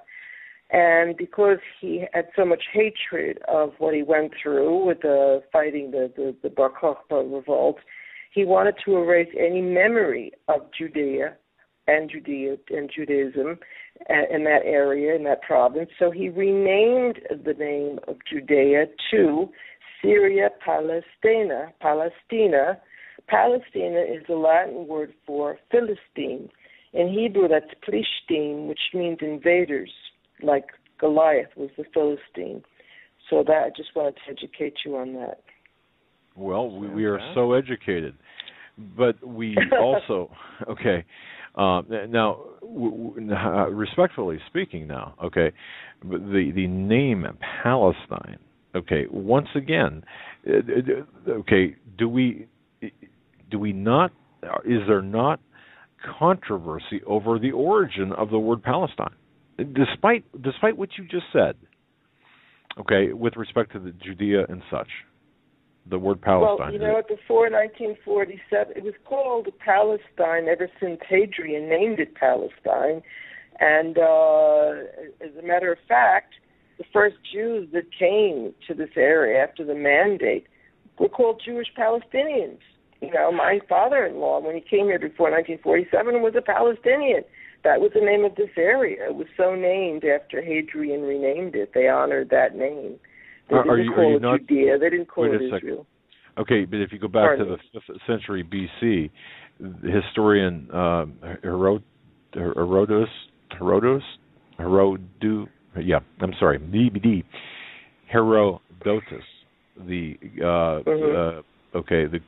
believe it was a Greek historian, called the area, and I can't pronounce this in Greek, so I'm not even going to try, but it's reflective of Palestine, perhaps. But if you go forward in the 2nd century, and I think this is where you pick up with Judea, it was renamed Palestina in an attempt to minimize the Jewish identification with the land of Israel. Yeah, it was minimized. It was to erase any trace of Judea or Judaism. Yeah. Mm-hmm. Okay, and so we're on the same actually page. Okay, right. What we're saying, however, is much versus the Muslims, for example, the Jews have the title deed and claim to the land 1,000-fold more than the Arab Palestinians. And people today are confusing or not paying attention to the not just history, but the biblical covenant to the Jewish people, and you cannot do that. Well, I mean, you're absolutely right. You're absolutely right.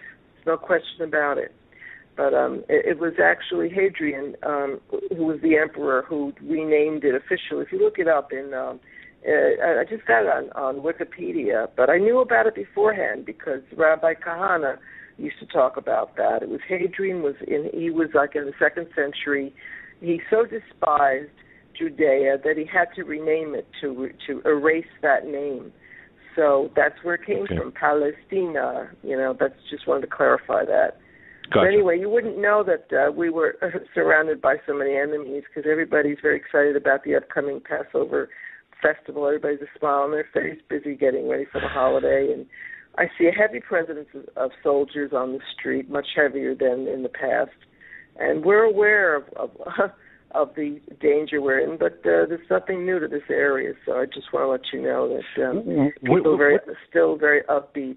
Mm-hmm. What do you folks feel about America's abandonment, or the Obama's abandonment, and about face on Israel? I mean, maybe that sounds like a trite question, but no, it was quite predicted actually. We kind of basically knew who he was from the very beginning, and it is quite shocking. It's unprecedented, and he's the new Haman, who's the arch enemy of the Jewish people, as so quoted by an Israeli American rabbi. I believe his name is Rabbi Riskin, and it's applicable. He is the arch. You could call him the new Hitler or the new Haman, who wanted to destroy the Jewish people that were in Persia. So yeah, he's we're horrified, but it's expected. It was expected. We're not shocked, So, but I want to give you your other caller's time if you have. Thank you, dear. Thank you, ma'am. Yeah. And you have a very joyous and blessed Passover, and shalom, shalom. And thank you for calling. Thank you very much. Thank you. You're welcome. Bye-bye. God bless. Bye. And if there's any question, Joe, when an ill will blows against the Christians or Jews, we stand behind the Jews and the Christians, okay? And that's, of course, a playoff of Obama. Love those international calls. Yeah. And it's great. I mean, I'm not sure what time it is over there. Took our clocks down. Let's go to 530. 530, you're up next. You're live on the Hagman and Hagman Report, and I believe it's about 5 or 6 a.m. over there, or 1:45, 5 or 6. 530, you're live. All right. Blessings from San Mateo, actually, from Clark Pines. But in any case, have you ever heard of Kim Clement, a modern-day prophet? No, I'm not sure I caught that name. Say it again. Kim Clement, Kim space Clemit. He's a modern-day prophet, and he, on the 28th of this month, that he's prophesied something that is absolutely shocking that I think you're going to love. You're just going to love it to pieces. You're going to be so giddy at the end of the day when after you hear it that you can't hear it enough. But he made a prophecy or prophetic statement. Within 2 weeks, you'll see the following actions happen with Geneva, Switzerland, and in the United States. That he started out with this prophecy. He prophesied that in Geneva that I don't, this is going far out in left field, basically. I don't know if I should say that, but he's prophesied Michael and Gabriel, the archangels. God is going to be sending them to Geneva to clean things up where Kerry kind of botched things up. And then after they get done over there, he's going to send Michael, Archangel Michael and Archangel Gabriel to Pennsylvania, Avenue or Street or whatever it is in Washington. What is it, Street or Avenue? Avenue. Okay. Well, I don't feel really comfortable telling you this, but this is from Kim Clement. I saw it on Roku on TV. I was trying to figure out a way to forward the video to you, but I wasn't able to. But it's on Roku, and it's Kim Clement Network, and he claims to be a modern-day prophet. I don't know if it is or not, but when I was watching this video of it, as Steve Quayle, I had no idea on the reference of dunamis power. He kept on explaining it, but his explanation of dunamis power fails in comparison what I witnessed. You actually, with Kim Clement as a prophet, that you actually felt the dunamis power. It was literally tangible, and he has prophesied that within 2 weeks, he gave a time frame. 2 weeks, you watch Geneva and you watch Washington. He sent the two archangels to clean up Obama's mess, what he made. And at the beginning he said, one person can curse a country, which I think he was referring to Obama, So I think in layman's terms, God is going to whack Obama across the head and make his head spin like a top, which I'm sure you're going to love. And it came from him. Well, I think we don't. We certainly don't need anyone to do what God will do, and that is to straighten things out. I mean, all we have to do is trust in God.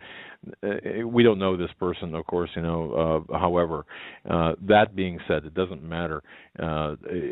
What matters is the ultimate rebuking that this renegade in chief is going to get, that these people in Congress are going to get, the fact that we are going. It's just like Pastor Langford said.